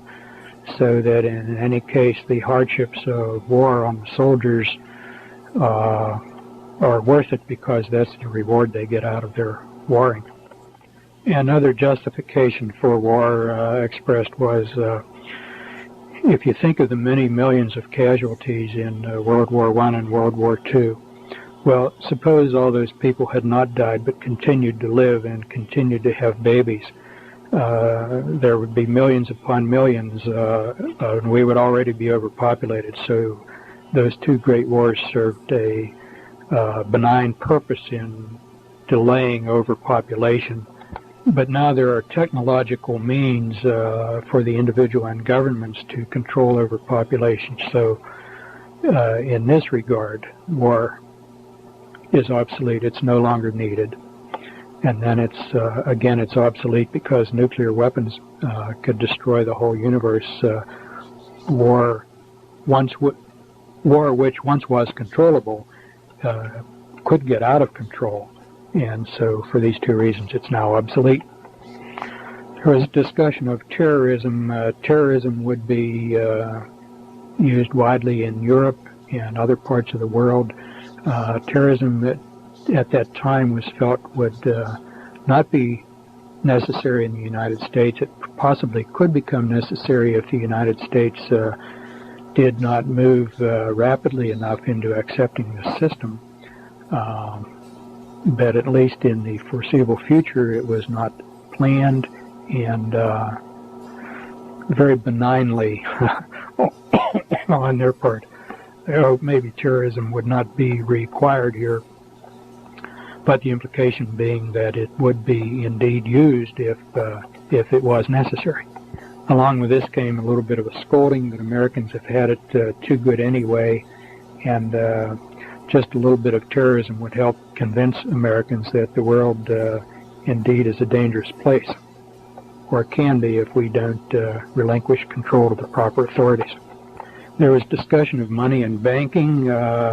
One statement was inflation is infinite. You can put an infinite number of zeros after any number and put the decimal points wherever you want. This is an indication that inflation is a tool of controllers. Money would become predominantly credit. It was already money is primarily a credit thing, but exchange of money would be not cash or palpable things, but electronic credit signals. People would carry money only in very small amounts for things like chewing gum and candy bars, just pocket sorts of things. Any purchase of any significant amount would be done electronically. Earnings would be electronically entered into your account. There would be a single banking system. It may have the appearance of being more than one, but ultimately, basically, it would be one single banking system. So that when you got paid, your pay would be entered for you into your account balance, and then when you purchased anything at the point of purchase, it would be deducted from your account balance, and you would actually carry nothing with you. Also, computer records can be kept of whatever it was you purchased, so that if you were purchasing too much of any particular item, some official wanted to know what you were doing with your money, they could go back and review your purchases and determine what it was you were buying. There was a statement to the effect that any purchase of significant size, like an automobile, a bicycle, a refrigerator, a radio, or television, or whatever, might be have some sort of identification on it where it could be traced, so that very quickly anything which was either given away or stolen, whatever, authorities would be able to establish who purchased it and when. Computers would allow this to happen. The ability to save would be greatly curtailed. People would just not be able to save any considerable degree of wealth. There was some statement of recognition that wealth represents power, and wealth in the hands of a lot of people is not good for the people in charge, so that if you save too much, you might be taxed. The more you save, the higher the rate of tax on your savings, so your savings really could never get very far. And also, if you began to show a pattern of saving too much, you might have your pay cut. People would say, well, you're saving instead of spending, you really don't need all that money. But basically the idea being to prevent people from accumulating any wealth which might have long-range disruptive influence on the system. People would be encouraged to use credit to borrow, and then also be encouraged to renege on their debts, so that they would destroy their own credit. And the idea here is that again, if you're too stupid to handle credit wisely, this gives the authorities the chance to come down hard on you once you've overshot your credit. Electronic payments initially would all be based on different kinds of credit cards. These were already in use in 1969 to some extent, not as much as now. But people would have credit cards with the electronic strip on it, and once they got used to that, then it would be pointed out the advantage of having all of this combined into a single credit card serving a single monetary system, and then you don't have to carry around all that plastic. So the next step would be the single card, and then the next step would be to replace the single card with a skin implant. The single card could be lost or stolen, give rise to problems, could be exchanged with somebody else to confuse identity. The skin implant, on the other hand, would be not losable or counterfeitable or transferable to another person, so you and your accounts would be identified without any possibility of error. And the skin implant, of course, would have to be put somewhere that was convenient to the scanner, for example, your right hand or your forehead. At that time when I heard this, I was unfamiliar with the statements in the book of Revelation. The speaker went on to say, now some of you people who read the Bible will attach significance to this, to the Bible, but he went on to disclaim any biblical significance at all. This is just common sense of how the system could work and should work, and there's no need to read any superstitious biblical principles into it. As I say, at the time I was not very familiar with the words of Revelation. Shortly after that I became familiar with them in the significance of what he said really was striking. I'll never forget it. There was some mention also of implants that would lend themselves to surveillance by providing radio signals. This could be under the skin, or a dental implant put in like a filling, so that either fugitives or possibly every citizen could be identified by a certain frequency from his personal transmitter and could be located at any time or in any place by any authority who wanted to find him. This would be particularly useful if somebody broke out of prison. There was more discussion of personal surveillance. One thing was said, you'll be watching television and somebody will be watching you at the same time at a central monitoring station. Television sets would have a device to enable this. The TV set would not have to be on in order for this to be operative. Also, the television set can be used to monitor what you are watching. People can tell what you're watching on the TV and how you're reacting to what you're watching.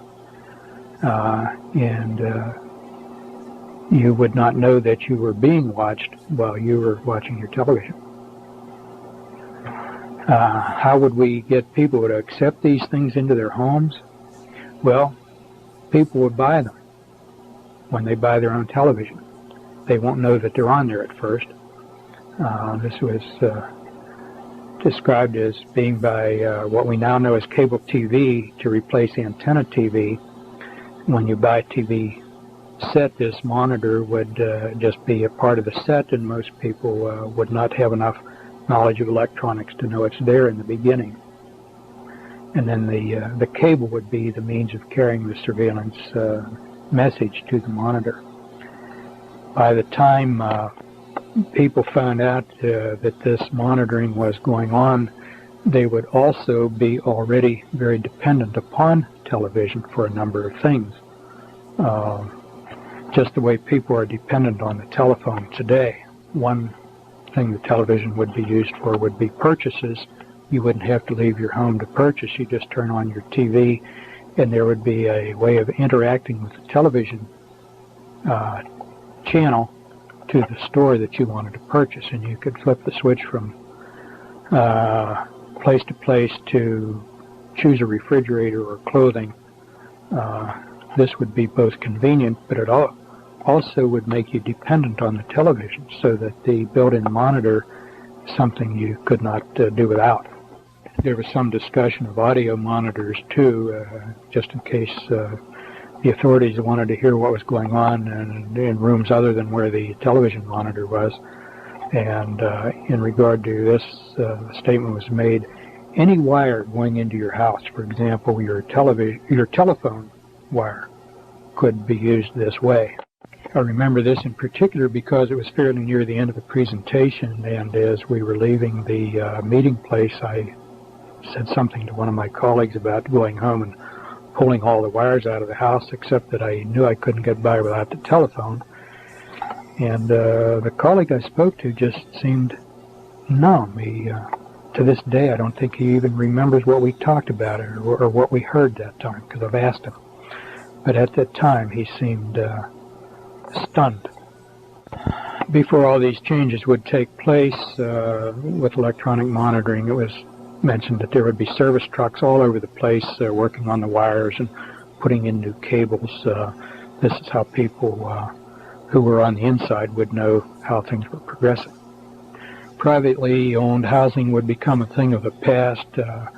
Cost of housing and financing housing would gradually be made so high that most people couldn't afford it. People who already owned their houses would be allowed to keep them, but as years go by, it would be more and more difficult for young people to buy a house. Young people would more and more become renters, particularly in apartments or condominiums. More and more unsold houses would stand vacant. People just couldn't buy them. But the cost of housing would not come down. You'd right away think, well, the vacant house, the price will come down, people will buy it. But there was some statement that to the effect that the price would be held high, even though there was many of them available, so that free marketplaces would not operate. people would not be able to buy these, and gradually more and more of the population would be forced into small apartments which would not accommodate very many children. Then as the number of real homeowners diminished, they would become a minority. There would be no sympathy for them from the majority who dwelled in apartments, and then these homes could be taken by increased taxes or other regulations that would be detrimental to home ownership and would be acceptable to the majority. Ultimately, people would be assigned where they would live, and it would be common to have non-family members living with you. This by way of your not knowing just how far you could trust anybody. This would all be under the control of a central housing authority. Have this in mind in 1990 when the census comes out and they ask how many bedrooms in your house, how many bathrooms in your house, do you have a finished game room? This information really is personal and of no national interest to government under our existing Constitution, but you'll be asked those questions and decide how you want to respond to them. When the new system takes over, people will be expected to sign allegiance to it, indicating they don't have any reservations or holding back to the old system. There just won't be any room, he said, for people who won't go along. We can't have such people cluttering up the place, so such people would be taken to special places. And here I don't remember the exact words, but the inference I drew was that at these special places where they were taken, then they would not live very long. He may have said something like disposed of humanely, but I don't remember very precisely, just the impression that the system was not going to support them when they would not go along with the system. That would leave death as the only alternative. Somewhere in this vein, he said there would not be any martyrs.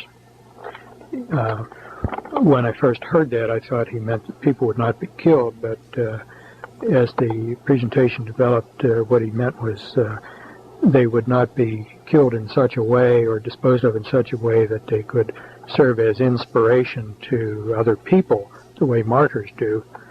Rather, he said something like this, people will just disappear.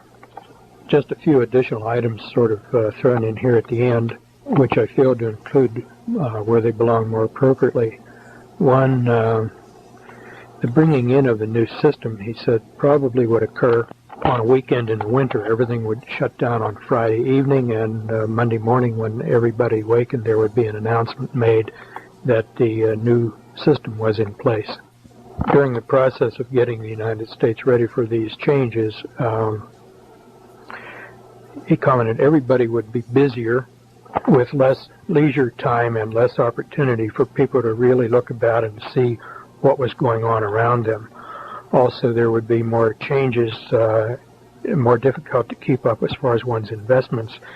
Investment instruments would be changing, policies, interest rates changing, so that it would be a difficult job just to keep up with what you had already earned. Interesting about automobiles, it would look as though there were many, many varieties of automobiles, but when you looked very closely, there would be great duplication. It would be made to look different with chrome and wheel covers and this sort of thing, but looking closely, one would see that the same automobile was made by more than one manufacturer. This recently was brought home to me when I was in a parking lot and saw a small Ford, I forget the model, and a small Japanese automobile, which were identical, except for little things like the number of holes in the wheel cover and the chrome around the plate and the shape of the grille. But if you looked at the basic parts of the automobiles, they were identical. They just happened to be parked side by side where I was struck with this, and I was again reminded of what had been said many years ago. I'm hurrying here because I'm near the end of the tape, and let me just summarize by saying to hear all of these things said by one individual at one time in one place, relating to so many different human endeavors, and then to look and see how many of these actually came about, that is, changes accomplished between then and now, and the things which are planned for the future. I think there's no denying that this is controlled and there is indeed a conspiracy. The question then becomes what to do, and I think first off we must put our faith in God and pray and ask for His guidance. And secondly, I think do what we can to inform other individuals as much as possible, as much as they may be interested. Some people just don't care because they're preoccupied with getting along in their own personal endeavors. But as much as possible, I think we should try to inform other people who may be interested, and again, put our faith and trust in God and pray constantly for His guidance and for the courage to accept what we may be facing in the near future, rather than accept peace and justice, which we hear so much now. It's a cliche. Let's insist on liberty and justice for all. This is the third and the final tape on the New Order of Barbarians. This interview by Randy Engel, Director of the U.S. Coalition for Life, with Dr. Larry Dunagan, was taped on October 10th, 1991, in Pittsburgh, Pennsylvania. So I think, why don't we open up with a little bit about the man whom you are talking about on these tapes. Just a little profile and a little bit about his education, and particularly his relationship with the population control establishment. I think that probably was his entree into much of this information. Yeah, Dr. Day was the chairman of the Department of Pediatrics at the University of Pittsburgh from about 1959 through 64, about that period of time. And then he left the University of Pittsburgh and went to fill the position of medical director of Planned Parenthood Federation of America. Mm-hmm. And he was about 1965 to 68, about that period? Yeah, that'd be about the time, 64, 65 to about 68 or 69. Mm-hmm. And then he left there. I don't know specifically why. I did not know him intimately. We were, more than acquainted. I was a student, and he would seek lectures.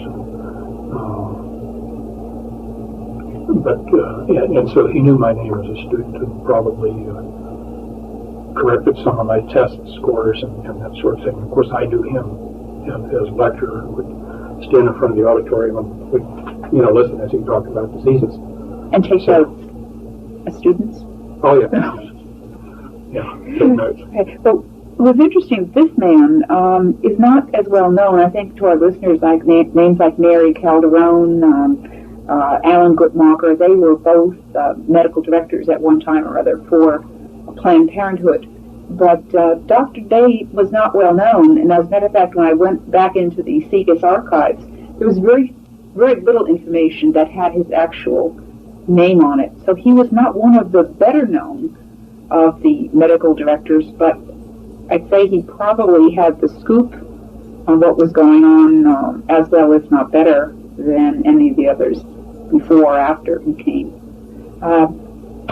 What was he doing? Can you describe the scene of this particular lecture, the approximate date, and what was the occasion, and then a little bit about the audience? Oh, yeah, this was the Pittsburgh Pediatric Society holds about 4 meetings each year where we have some speaker come in and talk about medical topic related to pediatrics. And this was our spring meeting. It's always late February or early part of March. This was in March of 1969. And it was held at a restaurant called Vermont, which is well known in Pittsburgh. Yeah, a beautiful place. It overlooks the confluence of the Ohio, where the Ohio River forms, with the confluence of the Allegheny and the Monongahela River. Very, very pretty place. In attendance, I would say somewhere in the neighborhood of 80 people. Mostly physicians? Yeah, mostly physicians, if not exclusively physicians. Predominantly pediatricians, but there would be pediatric surgeons and pediatric radiologists, other people who were involved in medical care of children, even though they might not be pediatricians as such. And the speech was given after a meal, I presume a very nice meal, and everyone was settled down and quite comfortable and quite filled, and really an ideal state to absorb what was ever coming. I think when you're listening to the tape, and he says some of the most, well, not only outrageous things, but also things that you would think a pediatrician would kind of almost jump off out of his seat at. For example, on the tapes when he mentioned the cancer cures. Mm-hmm. Now, there were probably doctors in the audience who had children, perhaps with treating a child or knowing of a child who was in need of a particular cancer cure, and to hear that they were sitting, some of these prescriptions for or treatments for cancer were sitting over at the Rockefeller Institute. And yet, as far as I got from the tape, everyone just kind of sat there, didn't say very much. I mean, he's talking about falsifying scientific data, and everyone just kind of yawns. And how long did the speech go on? 2 hours. He spoke for over 2 hours, which was longer than most of our speakers go. And one of the interesting things, as he finished and it was getting late, he said that there's much, much more. But we could be here all night, but it's time to stop. And I think that's significant, that there was much more that we never heard. In the beginning of the presentation, I don't know whether I mentioned this on at the introduction of the first tape or not, but somewhere in the beginning of this, he said, you will forget most or much of what I'm going to tell you tonight. And at the time, I thought, well, sure, that's true. We tend to forget. Somebody talks about it, you can forget a lot of what they say. But there is such a thing as the power of suggestion. And I can't say for sure, but I do wonder if this may not have been a suggestion when we were all full of a nice dinner and relaxed and listening. End of an evening. We took that suggestion and forgot, because I know a number of my colleagues who were there when I would, some years later, say, do you remember when Dr. Day said this, or he said that, or he said the other? And I'd say, well, yeah, I kind of, is that what he said? Yeah, I kind of remember that. But most were not very impressed, which to me was surprising because, well, he used the example of cancer cures, but he said a number of things that like doctors making too much money and changing the image of the doctor. You're just going to be a high-paid technician rather than a professional who exercises independent judgment on behalf of his independent patient. A number of things I thought that should have been offensive and elicited a reaction from physicians because they are physicians. I was surprised at how little reaction there was to it. And then other things that I would have expected people to react to just because they were human beings. And I think most of the people at the meeting subscribe more or less to the Judeo-Christian ethic and codes of behavior. And that was violated right and left. And particularly one of my friends who I thought would be as disturbed as I was about this just sort of smiled. Wasn't disturbed at all. And I thought, gee, this is surprising. Was part of it also because of his prominence? I mean, he was the authority. The authority figure. Yeah, I think there may be something to there. This is the authority. We sort of owe some deference here. And he couldn't possibly mean what he's saying, or there couldn't possibly be any. I mean, he's such a good guy. I've often heard that phrase. Geez, he's such a good guy. I can't believe that he'd actually.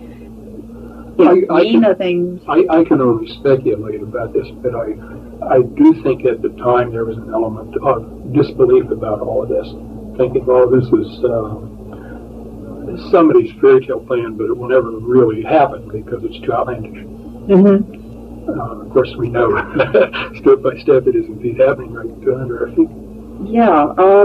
Before talking about the specific areas, I think there's a lot of benefits from this tape. One of them is when we have a good idea of what the opposition is about and the techniques he's using, then you can turn around and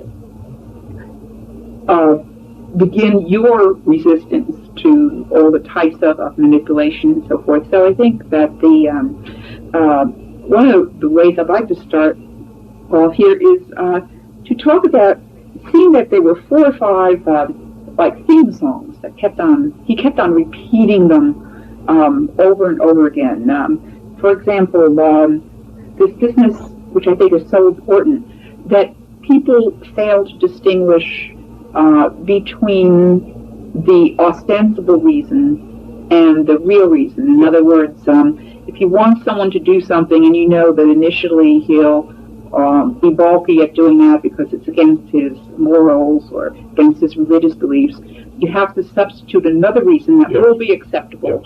And then after he accepts it and it's a fait accompli, then there's just no turning back. Right. And it was in that connection that he said, people don't ask the right questions. Yeah, and also too trusting. Too trusting. Yeah. And this was, as I recall, directed mostly at Americans. I had the feeling he thought Europeans maybe were skeptical and more sophisticated, but Americans are too trusting and don't ask the right questions. Well, with regard to this kind of almost a lack of discernment, I guess that's basically what he was saying. They were easily tricked or too trusting. I think the thing that really flashed through my mind rather quickly is, for example, in schools, how quickly so-called AIDS education was introduced. And it did amaze me because if a group stated publicly that they wanted to introduce the concept of sodomy or initiate sex earlier in children, and that was the reason given, most parents, I presume, wouldn't go for that. So you have to come up with another reason. And of course, the reason for this so-called AIDS education was to protect children from this disease. But actually, as it turns out, it's really been a great boon for the homosexual network, because through various things like Project 10, they now have access to our children from the youngest years. These programs are going on from K through 12, and I imagine into college and beyond, so that they are reaching a tremendous segment. And speaking of children, I gathered that this speaker, he kept on making the point about, old people, they're going to go by the wayside. So I presume that the emphasis for these controllers or this New World Order is really an emphasis on youth. Would that be Absolutely, yes. Emphasis on youth. This was stated explicitly. People beyond a certain age, they're set in their ways. You're not going to change them. They have values. They're going to stick to them. But you get to the youth when they're young, they're pliable. You move them in the direction you want them to go. So this is absolutely correct. They're targeting the young. They figure, you old folks that don't see it our way, you're going to be dying off, or when the time comes, we're going to get rid of you. But it's the youngsters we have to mold in the impression we want. Yeah, right. Which is common sense. I think most totalitarians have. Now, there's something about the homosexuality, I think, to expand on. I don't think this came out on the original tape, but there was. First of all, we're going to promote homosexuality, and secondly, we recognize that it's bizarre, abnormal behavior. But this is another element in the law of the jungle, because people are stupid enough to go along with this, aren't fit to inhabit the planet, and they'll go by the wayside. I'm not stating this precisely the way he said it, but it wasn't too far from there where there was some mention of diseases being created. And when I remember the one statement and remember the other statement, I believe that AIDS is a disease which has been created in the laboratory. And I think one purpose that AIDS serves is to get rid of the people who are so stupid as to go along with our pro-homosexual program. Let them wipe themselves out. Now, it's hard for me to make clear how much of this is I'm remembering with great confidence and how much is pure speculation. But as I synthesize this, this is, I think, what happens. If you're dumb enough to be convinced by our promotion of homosexuality, you don't deserve a place, and you're going to fall by the wayside sooner or later. Right. To be rid of you. We'll select out the people who will survive, or those who are also smart enough not to be deluded by our propaganda. Mm-hmm. Does that make sense? Well, it certainly makes sense for them, and I think also this early sex initiation has the overall purpose, which I think we'll get to in depth a little later, but of the sexualization of the population. When he said on the tape, basically anything goes, I think that is what we're seeing. It's not so much that, let's say, someone may not adopt the homosexual death style for himself, but as a result of the propaganda, he certainly will be a lot more tolerant of that type of behavior too. So it's a desensitization, even for the individual who doesn't go over and accept it for himself. With the power of propaganda, you dare not be against homosexuals, otherwise you get labeled homophobe. You dare not be against any of our program for women, otherwise you're a male chauvinist pig. It's like anti-Semitism. This label gets enough currency in the culture that people get shot being stuck with it. Yeah. So it's easier to keep quiet. Well, another theme was this business about change. Okay. And I wanted to get to change in relationship to religion and family, but during the period when I was hearing this tape, I remember going to a mass, and they happened to have at that point dancing girls on the altar, and so when I was sitting and was getting a chance to listen to the tape, I thought, as a Catholic, that has been, if you talk about the effect of change, probably the most difficulty, and the hardest thing has been to watch our traditional Mass, that which Catholics have practiced, those things which they've practiced and believed for so long. And in about that time this tape or the speech was given, which was about late 1969, everything had begun to turn over on its head, so much so that I think many people feel that now when they go into a church where there is the Novus Ordo, you're almost in a constant state of anxiety because you're not quite sure. What am I going to encounter? What are you going to encounter now? We're going to have you look at the little songbook. Of course, that's changed radically, and then you see, instead of brethren, you see people, or you might see something odd happening up at the up at the altar, which is now the table, and the notion of God as eternal, and the teachings of Jesus Christ as eternal, and therefore the teachings of the Church as eternal, depends on the authority of God. And God brings about change in God's way. What this boils down to me is these people say, no, we take the place of God. We establish what will change and what will not change. So if we say homosexuality or anything is moral today, wasn't yesterday, but it is today, we have said so, therefore it's moral. And we can change tomorrow. We can make it immoral again tomorrow. And this is the usurpation of the role of God to define what the peons, what the ordinary person is supposed to believe.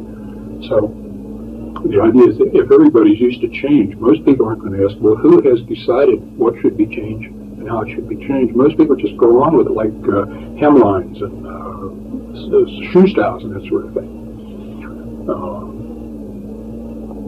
So it is a usurpation of the role of God. And if you read the Humanist Manifesto, somewhere early in the introductory part of it, they say human intellect is the highest good.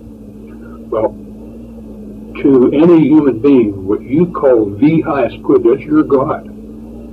So to these people, human intellect, being the highest good, is God. And where does human intellect reside? Well, in the brain of one or more human beings. So these people, in effect, I don't think they would be so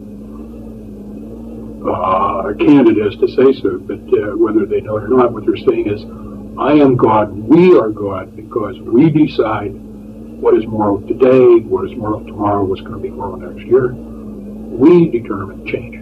That's right. And of course, in a nutshell, you just explained the human potential, New Age, all the new esoteric movements that we've seen. But with regard to change, he seemed to acknowledge that there were a couple of entities which traditionally blocked this change and therefore made people resistant to constant manipulation. Mm-hmm. And of course, one of those is the family. Yes. And that would include the family, grandmothers, grandfathers, or ethnic background, and so forth. And I guess I was impressed by everything he seemed to mention, whether it was economics, whether it was music, had the overall effect of diminishing the family and enhancing the power of the state. Right. Yeah. That was just a constant theme.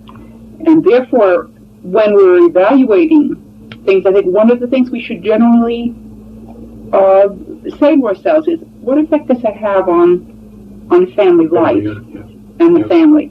And I think if every congressman or senator asked that question, we probably wouldn't have much action up on Capitol Hill, because almost everything coming down the pike has a fact of disavowing, hurting the family life, and enhancing and expanding the power of government. It has an ostensible purpose, and then it has a real purpose. Yeah, and as a so-called helping professional, your ability to say that is really interesting. On that, the other, of course, factor is this whole factor of religion, and he was talking about basically a religion without dogma, religion that would have a little bit from all the other traditional religions, so no one would really feel uncomfortable. But actually, as he said rather condescendingly, some people need this, and if they need it, well, we'll manufacture something that they need. But of course, it can't be anything that would declare anything that they were moral absolutes or the natural law, which mean that the main target of this group of controllers, of course, was and is the Roman Catholic Church. Yep. And he mentioned the Roman Catholic Church specifically. Religion is important because it is eternal, and we, people who would follow the church, will not buy our rules about change. But if we make our own religion, we define what is religion, then we can change it as suits us.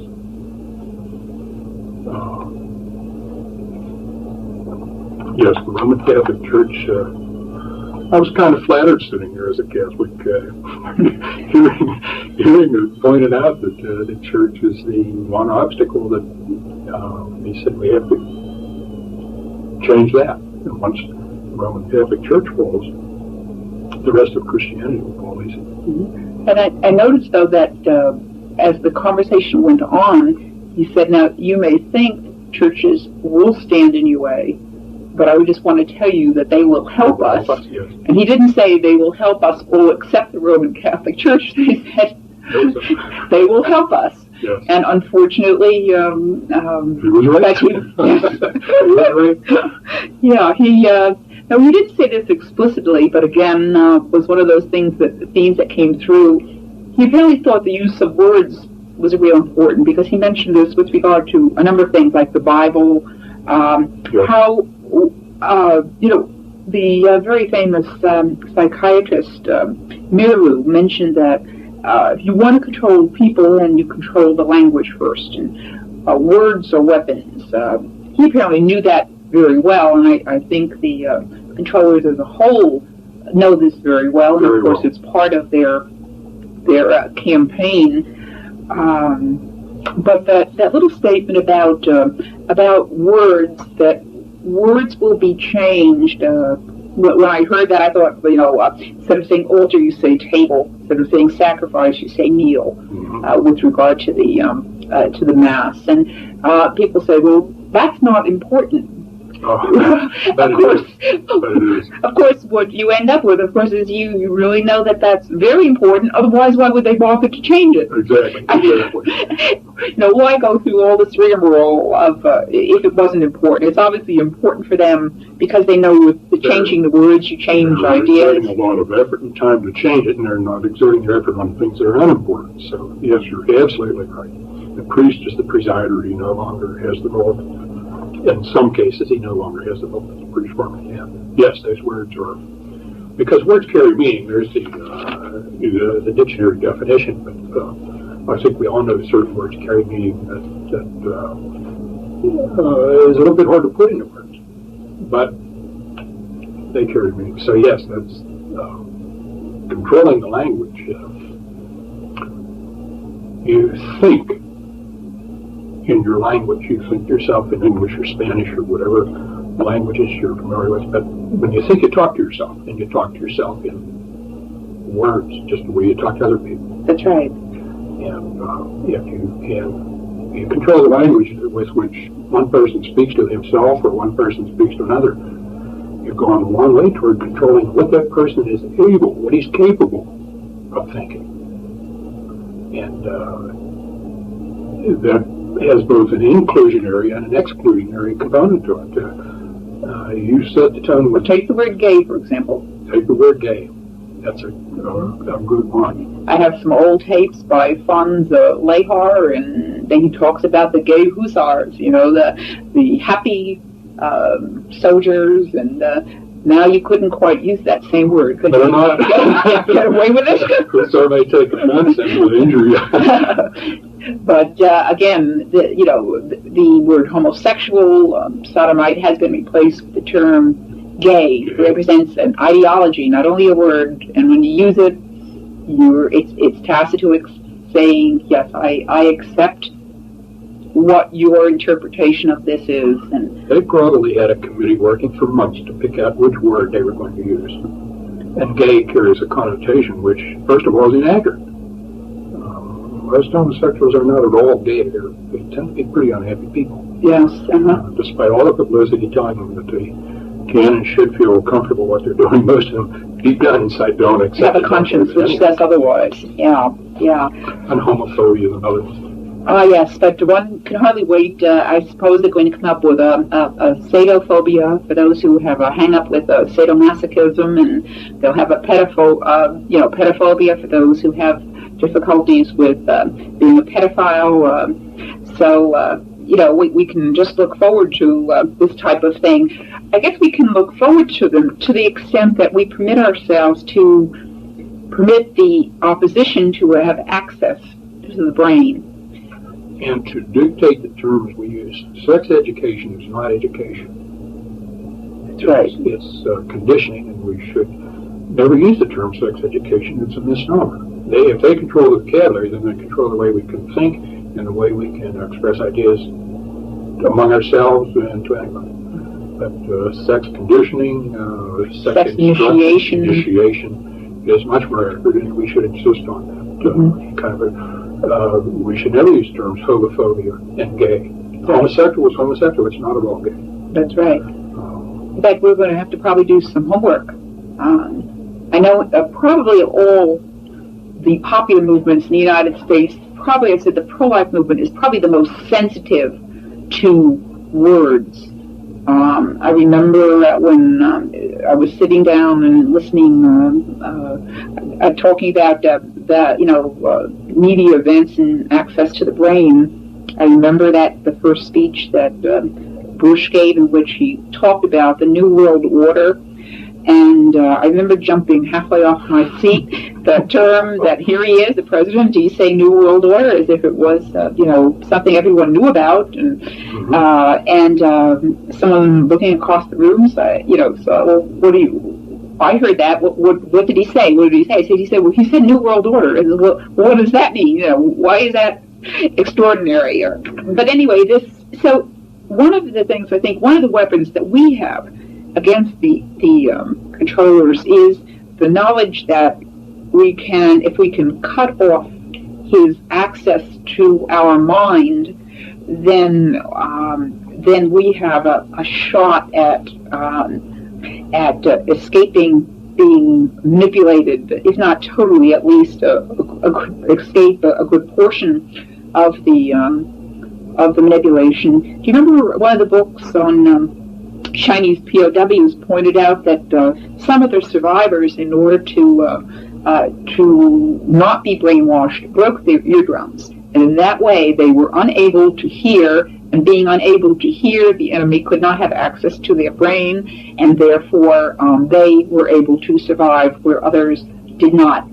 Yes. And in our popular culture here, we have a number of things, TV and radio primarily, that are the constant means by which the opposition has access to our brain and to our children's brain. So I think one of the logical conclusions, and one of the very common sense conclusions, is if you don't want the enemy to have access, you have to cut off the lines of access, which would be in homes is simply to either eliminate altogether or control by other forms. Take the networks out the word. They say you don't want to watch our programming, turn it off, and we should. We should say, yeah, you're right, and turn it off, and let the advertisers spend their money on an audience that isn't there. I thought, as a pediatrician, I'm always interested in how kids do things and how kids are like adults. And what you're talking about, international politics where one nation goes to war against another, or kids on the playground. There are certain things that are common. It's just that the kids on the playground do it on a smaller scale.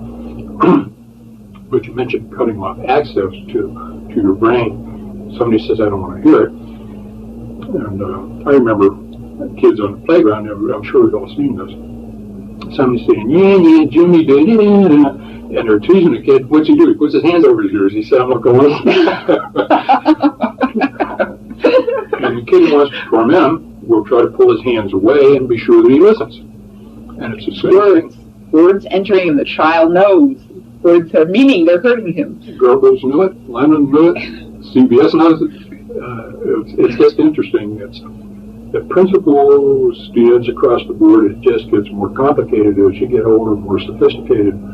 But watch kids on a playground, you'll learn a whole lot about adults in the world. I had to just sort of slip that in. Yeah, I think most of us are shaking our heads at that one.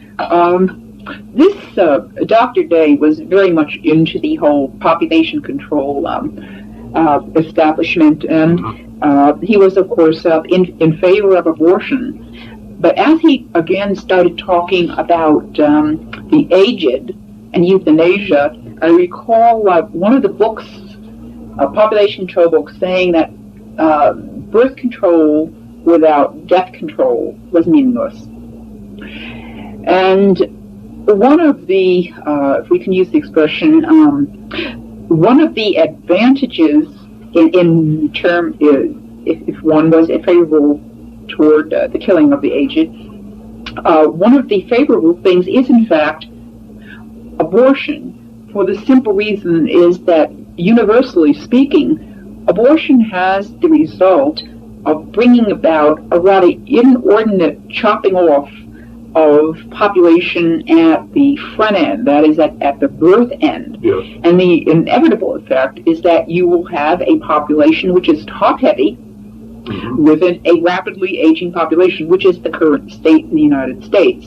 So inevitably, if you are going to go about killing the young, especially at the pace we seem to have adopted ourselves to in this country, then invariably you're going to have to do something about all those aging populations, because the few children who are born, after all, they cannot be expected to carry this tremendous burden of all these people. So you're cutting one end, That's right. and therefore, inevitably, as you pointed out on the tape, he was saying, well, these few young people who were permitted to be born will really feel this inevitable burden on them, and so they'll be more desensitized. They'll be more warmed up to the idea of grandma and grandpa having this little party, and then shuffling off to the wherever they shuffle off to, and whether it's taking the demise pill or going to a death camp. Or There was a movie out some years back called Soylent Green. Oh, yes. Do you remember Soylent? Yes, I remember it very distinctly. And Charlton Heston was I only saw parts of the movie. I never saw the whole thing from beginning to end. But Edward G. Robinson went to sit in the theater and he listened to Beethoven's Pastoral Symphony. That's right. As he was to take his demise pill. That's right. In fact, we also made the point that, of course, the food that the people were eating were each other, right? Just, and there's but that's as he said, as long as it's done with dignity and humanely, like putting away your horse, which is it's a little bit like pornography. Years back, when kids would come across pornography, it was always poor photography and cheap paper. And Playboy came out with the glossy pages and this really good photography. So then pornography, it's no longer cheap, it's respectable. We went to a movie at the Pittsburgh Playhouse. Took my son along. The movie was the Manchurian Candidate. But the thing... I remember the movie. Do you remember the movie? Yes, I do. Well, during the previews then of other things that were going to come, it was a movie, its title I don't remember, but it was well photographed in Technicolor with classical music in the background, and it was a pornographic movie. And I remember saying, well, if you have a guitar, then it's pornography. But if you have classical music, that converts it into art. But it was pornography. So what, just another example of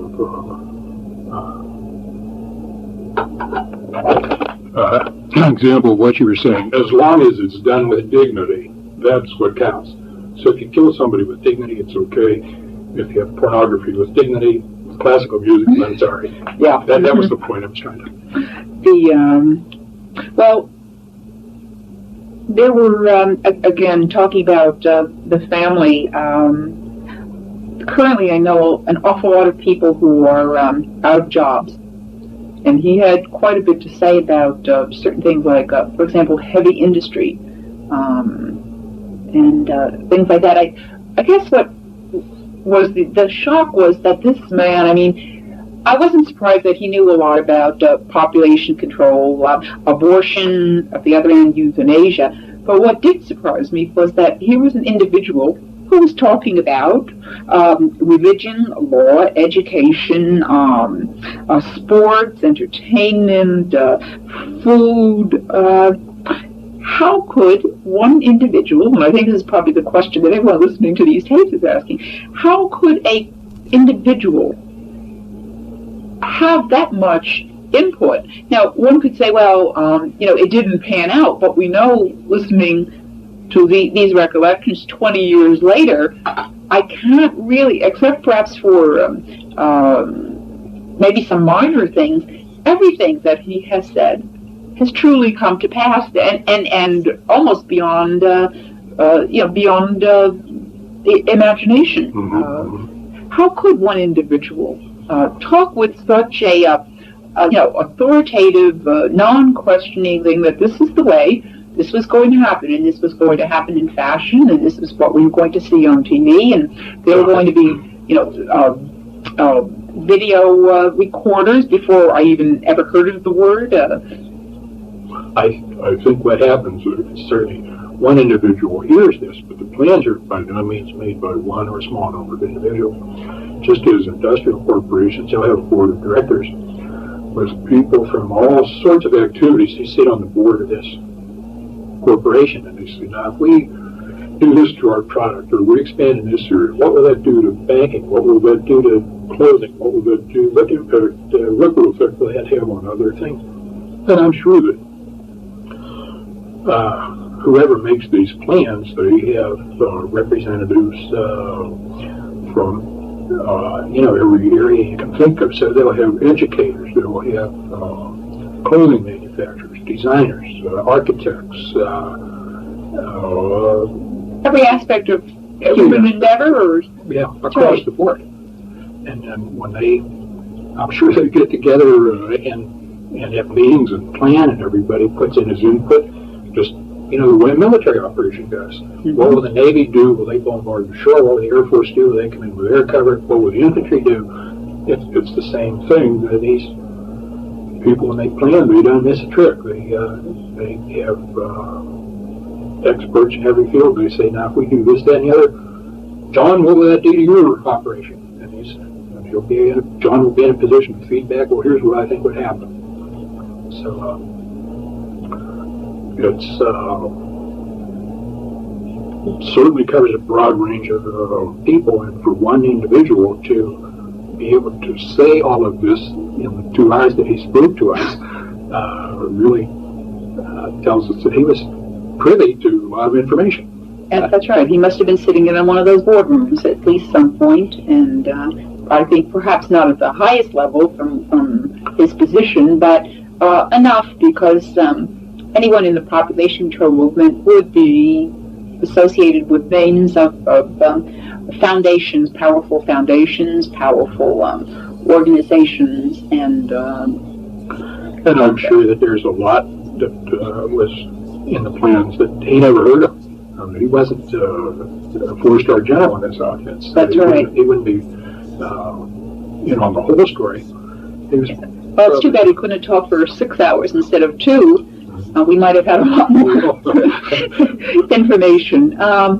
There was another aspect that I found fascinating in listening to this. This whole aspect of privacy.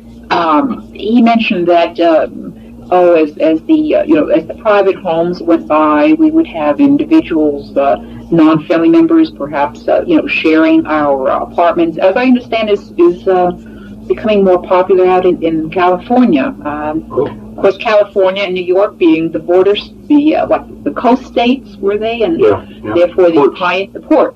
That's right, port cities that bring in things so that they can eventually work their way to Middle America.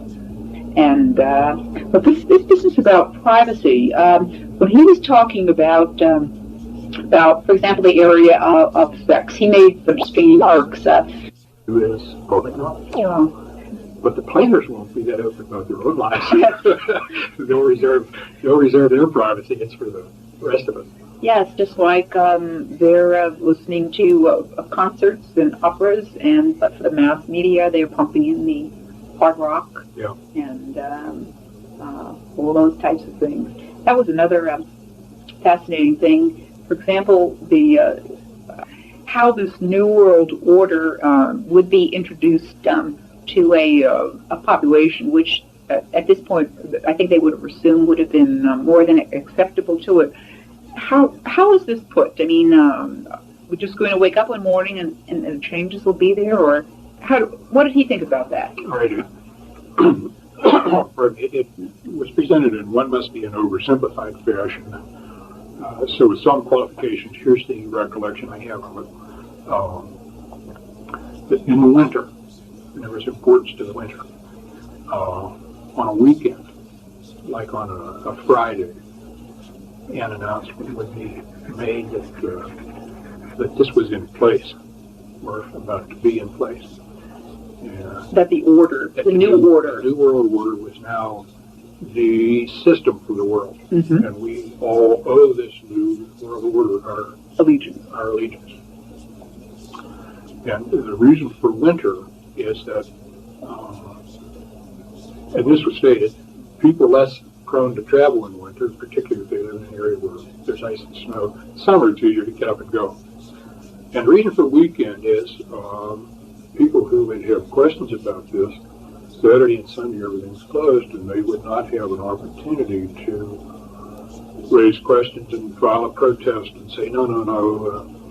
And just that period of the weekend would allow a desensitizing period so that when Monday came and people had an opportunity maybe to express some reservation about it or even to oppose it, they would have had 48 hours to absorb the idea and get used to it. Cooling off period, yeah. Right. Or a heating up period, depending on one's frame of mind. What about those who decided they didn't want to go along? Somewhere in there it was that because this is a new authority and it represents a change then from where your allegiance was presumed to be, people would be called upon to publicly acknowledge their allegiance to this new authority. And this would mean that you had to sign an agreement or in some public way acknowledge that you accepted this, you offered your allegiance to this new authority, you accepted its legitimacy. And there were two impressions I carried away if you didn't. And I'm not sure whether the two impressions are necessarily mutually exclusive because this wasn't explored in great detail. One of them was that you would simply have nowhere to go. If you don't sign up, then you can't get any electric impulses in your banking account, and you won't have any electric impulses with which to pay your rent or your mortgage or your food. And when your electric impulses are gone, then you have no means of livelihood. Could you get these things from other people, or would that be, in other words, let's say if you had a sympathetic family, I mean, what? But no, you could not, because the housing authority would keep close tabs on who was inhabiting any domicile, any house, any apartment, any condominium, and so the housing authority would be sure that everybody who lived there was authorized to live there. Could I get some food? And food, your expenditures through electronic surveillance would be pretty tightly watched, so that if you were spending too much money at the supermarket, somebody would pick us up and say, how come? What are you doing all that food? You don't look that fat. You don't have that many people. We know you're not entertaining. What are you doing all that food? And these things then would alert the... I have 7 people in my basement who object to this New World Order, and we're feeding them, and then they said, well, one has to go. They don't belong there, and you can't feed them, and since you're sympathetic to them, maybe your allegiance isn't very trustworthy either. So, well, yeah, we see this really, I think the Chinese experience tells us a great deal about certain things. For example, when they wanted to enforce the one-child family, what did they do? Well, of course, they cut off all education for the second child. Your food rations were cut so that you couldn't get, a pregnant woman couldn't get the right amount of food. And ultimately, still, if they found ways around that, then they instituted compulsory abortion and compulsory plugging in of the IUDs and all this. And, when we would, somewhere in the tape is business about people can carry two conflicting ideas around, or even espouse two conflicting ideas around, as long as they don't get real close together. Yeah. And what immediately came to mind was, here we have an organization like Planned Parenthood, freedom to choose, yet they support population control programs, which is, of course, not the freedom to choose, not the freedom to choose. And no one ever calls them to account and says, no, wait a minute now, you're freedom to choose here, but you're supporting the Chinese program, which is compulsory. And I remember a statement from the late Alan Guttmacher, one of the medical directors of Planned Parenthood, and he said, well, if people limit their families and do basically what we say, well, fine. But if we need compulsory population control, we're going to have it. So anyway, I was just curious as to what would happen with people who wouldn't go along, and particularly that point about there wouldn't be any martyrs. And that was significant because I can recall having watched some movies about the Third Reich that many times they would come late in the evening and people would be taken from their homes, but neighbors would never then ask, where did they go? Mm-hmm. They knew where they went. Solzhenitsyn, Melissa mentions that in the Gulag Archipelago. Does he? Yeah.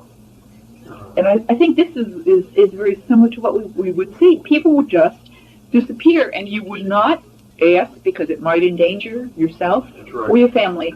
Yeah. But you would know where they went. If you ask questions, you draw attention to yourself, and then you might follow them to where they went. That's so right. Mind your own business and step over the starving man on the street who didn't go along. Yeah, he didn't go into detail about, precisely how this would come about, but it's not too hard to imagine. In the past, the Nazis came, the communists came in the middle of the night, and people just disappeared. And one simple way to do this is if you're cut off from all economic support, so you have no place to live and nowhere to eat. We already see a lot of this now. I just had a man in the office this morning talking about Eunice Child seeing people living in boxes downtown Pittsburgh today. These homeless guys living in boxes.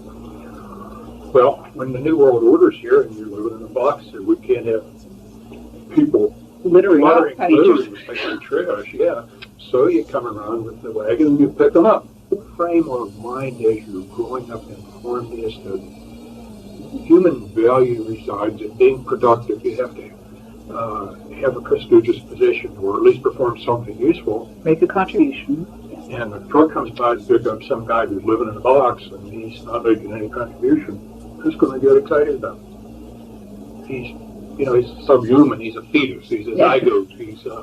He's a derelict. Fetuses and zygotes and derelicts all are the same animal. So what do you do? Dispose of them. Who gets excited about it? You mentioned animal. I recall that when the Chinese communists came into power, one of the first things that they taught in schools was not any thoughts about specific political ideology, but evolution, that man was just an animal. Mm-hmm. And if man is just an animal, then we won't mind being herds and having masters who keep tabs on the animals. And we're one big ant colony, and we've got someone to direct traffic. And and speaking of traffic, getting back to, we talked about the aged, and again, people hearing this tape, it's phenomenal how many times the things on this tape will hit you. I just came back from New Jersey, which has a lot of retirement-type villages.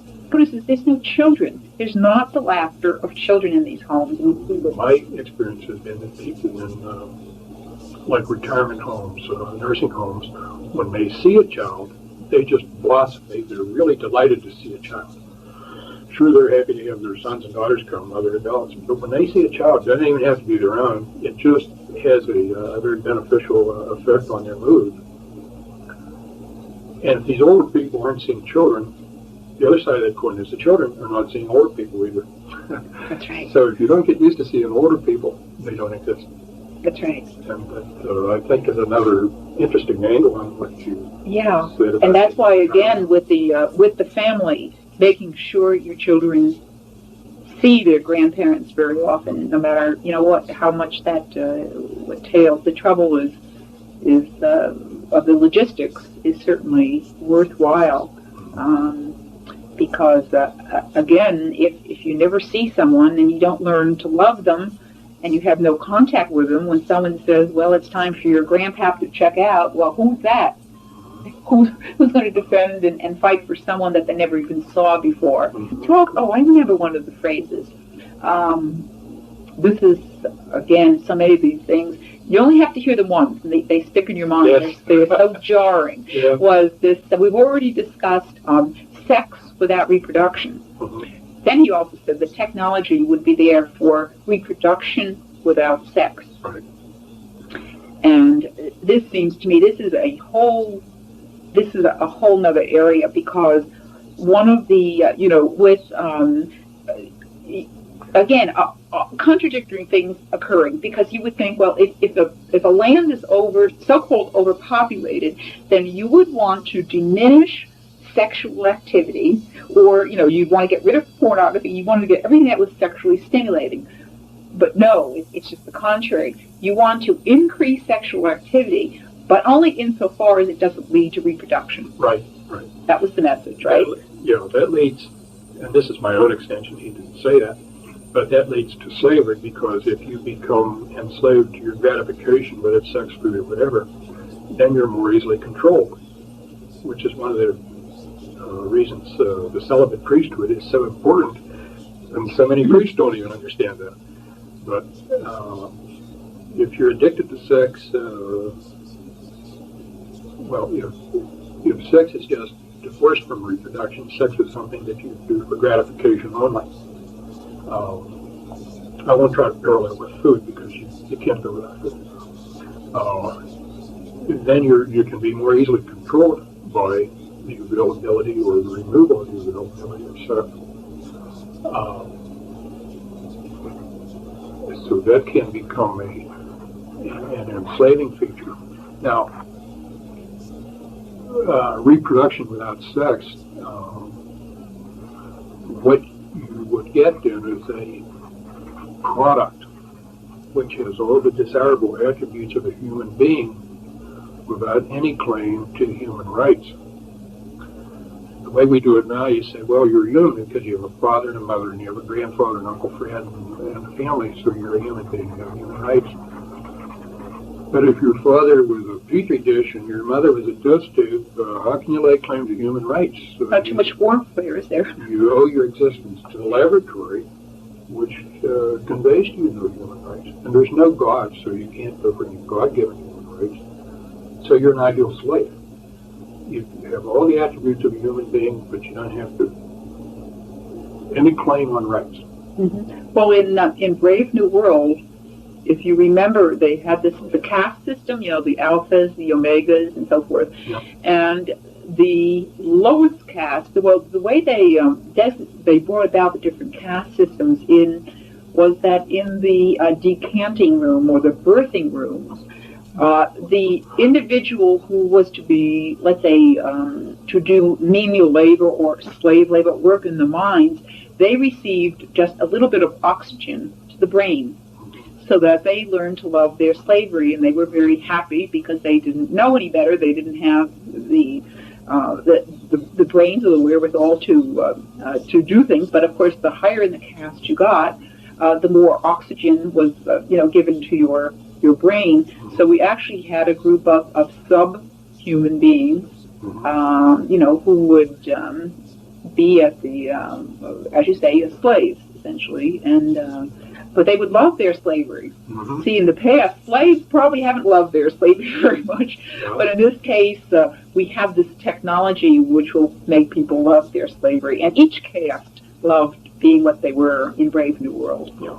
And any of our listeners who hasn't read that recently, I think you read it recently again, didn't you? Yeah. Or read it for the first time? Yeah, I read it. It's phenomenal, isn't it? Yeah. I don't remember... you may remember the wording of the slogan that was about the Nazi concentration camps, something about work is peace and work is happiness. Now, I don't remember whether it was Buchenwald or Auschwitz or one of them that had this sign about it. Mm-hmm.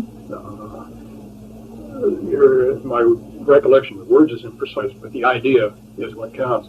And here's Huxley writing Brave New World, saying basically the same thing before Hitler even was in power. Oh, yeah. So Huxley knew something, didn't he? Yeah, well, of course, he came from a family that probably contributed, at least in part, to this New World Order. A number of the English authors, H.G. Wells, there are a number of books from that period, and I think also from those associations who highlighted at least concepts of what was coming down the path. And when rereading I read Brave New World when I was in like high school, and reading it 30 years later. I can remember reading it in high school. I thought, boy, is this fantasy land? Reading it 30 years later, and I said, this is scary. This is reality. This is too close to comfort. Yeah, and then after I thought about it, I wasn't sure whether Huxley wrote it. You know, there seems to be some type of the similar thinking between his writings and then this talk given by Dr. Day, because you get a kind of a mixed message in Brave New World that these things are not really quite good. It would be better if man still had a sense of humor, if he still had a sense of privacy, if certain things, the family still existed. But it's inevitable. They're going to go. Too bad. You know, I feel a little sorry about that, a little sentiment. But the new order has to come in, and we're going to have to make room for it. And I got that same impression from the things that have been said about this day tape. There seemed to be he wasn't real happy about some of the things, but then, they're going to occur anyway, and make it easier on yourself. The easier more you accept it, the easier it's going to be for everyone around. And I'm kind of doing you a favor, you physicians out there this evening. I'm going to make it easier for you by telling you in advance what's coming, and you can make your own adjustments. Somewhere in Scripture, I think it's after the flood, God said, I will write my law on men's hearts. And I feel the same parallel that you do between Dr. Day's reaction to what he was exposed to and seeming not totally accepting of this, and Huxley seeming not totally accepting of what he wrote down, but both saying, well, there's a certain inevitability to all of this, and so, let's try to talk about the best parts of it. It's going to be good for people. Technology will be better. Quality of life will be better. So you live a few years shorter. But they both do seem to send out messages of not buying the whole package. And I think... And maybe wishing some people would ask more questions, this business. Well, many, looking back over history, there are many leaders or individuals who thought, well, they had an idea of what a new world order should be. Certainly Hitler did, Stalin. But what was lacking during these periods is that they lacked the technology to carry many of the things out. Surveillance, constant monitoring. But in this so-called new world order, it's going to be very difficult to escape because technology will provide those means which had been lacking those totalitarian-minded individuals from years ago, right? I can't remember on the original tapes, did I mention the phrase where he said, this time we're going to do it right? No, he didn't. Oh, okay. There were so many details to get in, but that's, when he mentioned bringing in the New World Order, he said, this time we're going to do it right. And right away I'm wondering... What do you mean, this time? What do you mean this time? Have we done it before? What? And there was no explicit explanation of that, but I think it's fairly easy to infer that previous efforts had to do with the Third Reich and communism and... everything going back to the French Revolution. So, and your point about the technology is critical with computers and all means of exchange being controlled by electronic impulses. Nobody has any wealth. You own nothing of value except access to electronic impulses, which are beyond your own control. A cashless society? A cashless society. So when your reward for working is so many impulses on the computer, and then you go to checkout or the furniture store or clothing store and you buy and you, in exchange, you give so many electronic impulses. The only claim you have is to these impulses, and the people that run the system can give or take them as they choose. Up until this time, there was no way the statement in the book of Revelation that said, no man can buy or sell unless he has a mark of the beast. There's no way that could be enforced. People say, hey, I'll trade a bushel of tomatoes for a bushel of wheat. if you ride my kids to school, I'll give you 6 ears of corn. Or bartering, right. And even not going necessarily to that, I mean, there was always gold and silver and other forms of money that were even better than bartering. But with this cashless society, this is the first time, I believe, in the history of the human race where the entire population of the world can be controlled economically so that somebody can say, I know I'm pushing the right buttons, I know how much credit you have electronically, I know where you spend your money electronically, and you cannot buy, you cannot sell unless you get on my computer. Right now you have a half a dozen credit cards in your pocket, but pretty soon they'll be narrowed into one credit card, and then when the ostensible reason is people lose their credit cards, and we have to get rid of that and put the implant in. That's right. And where can you put the implant in, on your hand or on your forehead? Where it has to be accessible to the skin. So your right hand to your forehead. Speaking of scanner, when we had the TV war, the Gulf War, and the first war, you just sit there and 24 hours a day, just like being on the battlefield there. But there was several points made about the advances in technology and how they could spot just one little individual down in, they could they used the constant reference to pinpoint. They could pinpoint. Well, I imagine that with these, the different technologies, they could also pinpoint a couple of renegades in the New World Order. I mean, what was the technology which was applicable to a so-called enemy can also be applicable to this controlling the order. Exactly. It's infrared stuff that is. I'm sort of amateurish about this, but any heat source, like a deer or a human being, a renegade,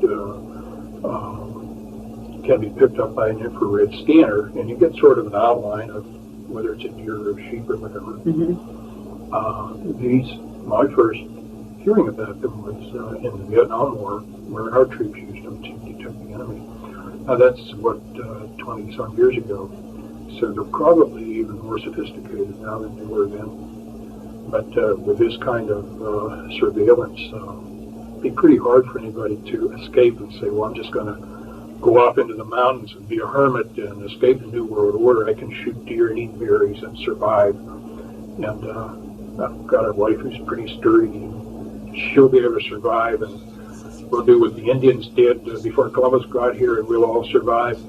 The New World Order say, no, you won't, because we're going to find you. Yeah, well, even in Brave New World, they had a group of people who still lived as a family, and the women breastfed, and of course they were called the savages. Yeah. Remember those? Yeah. Okay, we won't have any savages. We'll cultured, we'll be thin, and our teeth will be straight.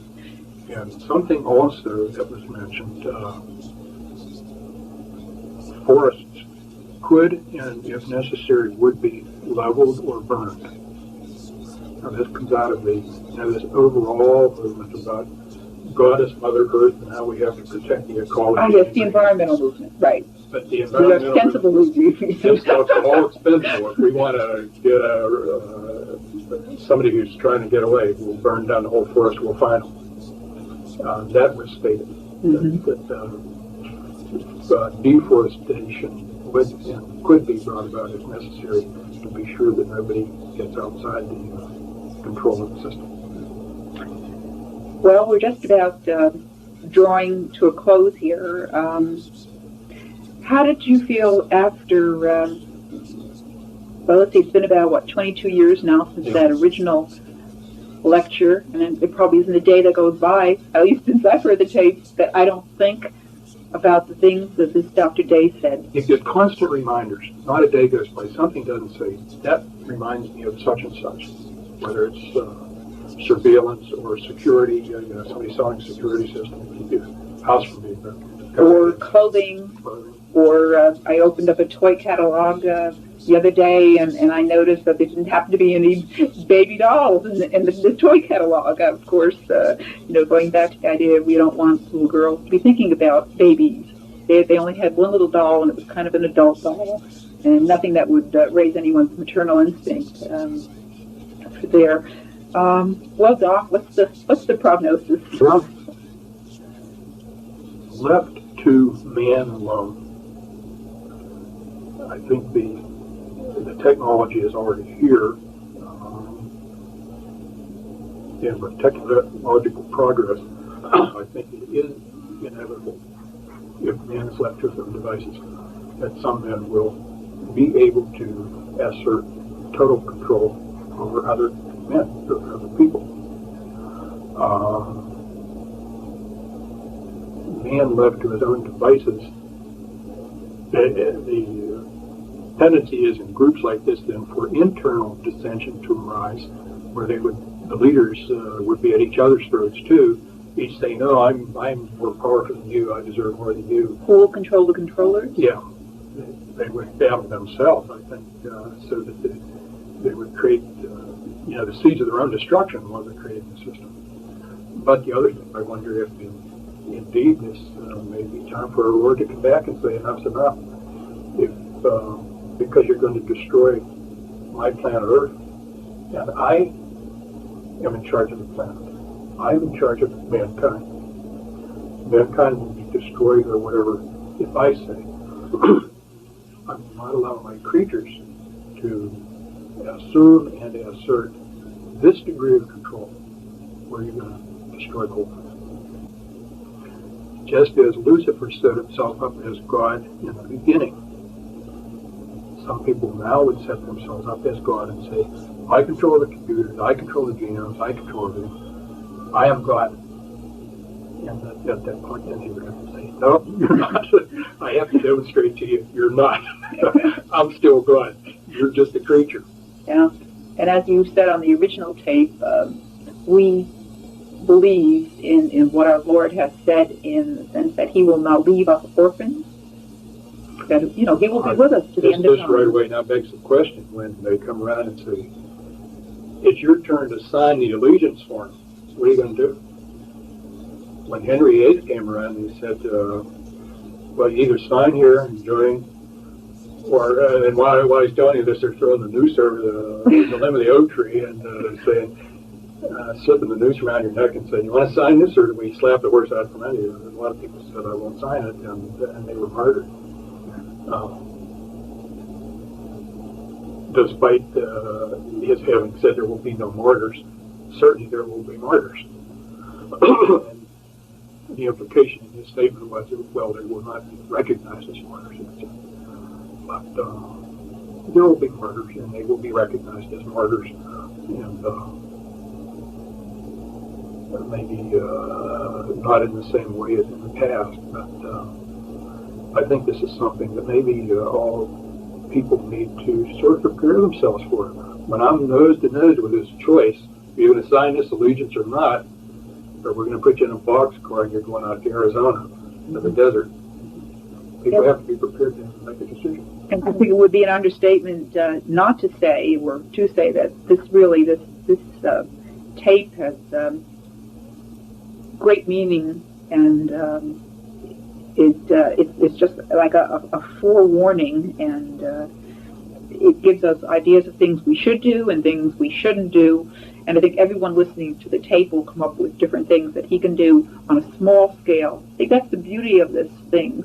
It's not, as he was talking, it wasn't like real earth-shattering things that he was talking about. He was talking about little things, television, things that we do every day, things that are under our control, the books we read, and I think probably some of these changes, if they're going to occur, will occur with the individual person within that family, with him getting the word out, and then doing the little things. I think they matter over the long haul the most.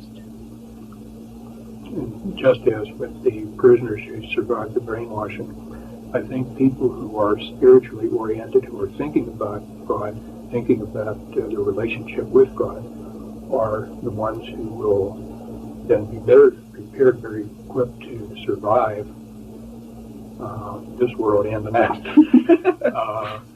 Whereas those who are just focused on meeting their needs right now, strictly the material needs of the day, they're more easily controlled. Under the threat of losing your comfort or losing your food or losing your head or whatever, certainly some people are going to yield, and those who I think will survive, and I really mean in both this life and the next, they're going to be the ones who are going to have to be prepared, because it's my belief when the time comes to make the decision, you're going to sign on it or you're not going to sign on it. It's too late to begin the preparation and start saying, well, let me think about it. You won't have time to think about it. You're going to either say yes or no. I hope a lot of us make the right decision. I do so too, and I think the tape will change as many lives and have hopefully as good an effect as it had on mine and on yours. So let me thank you very much. Oh, you're welcome.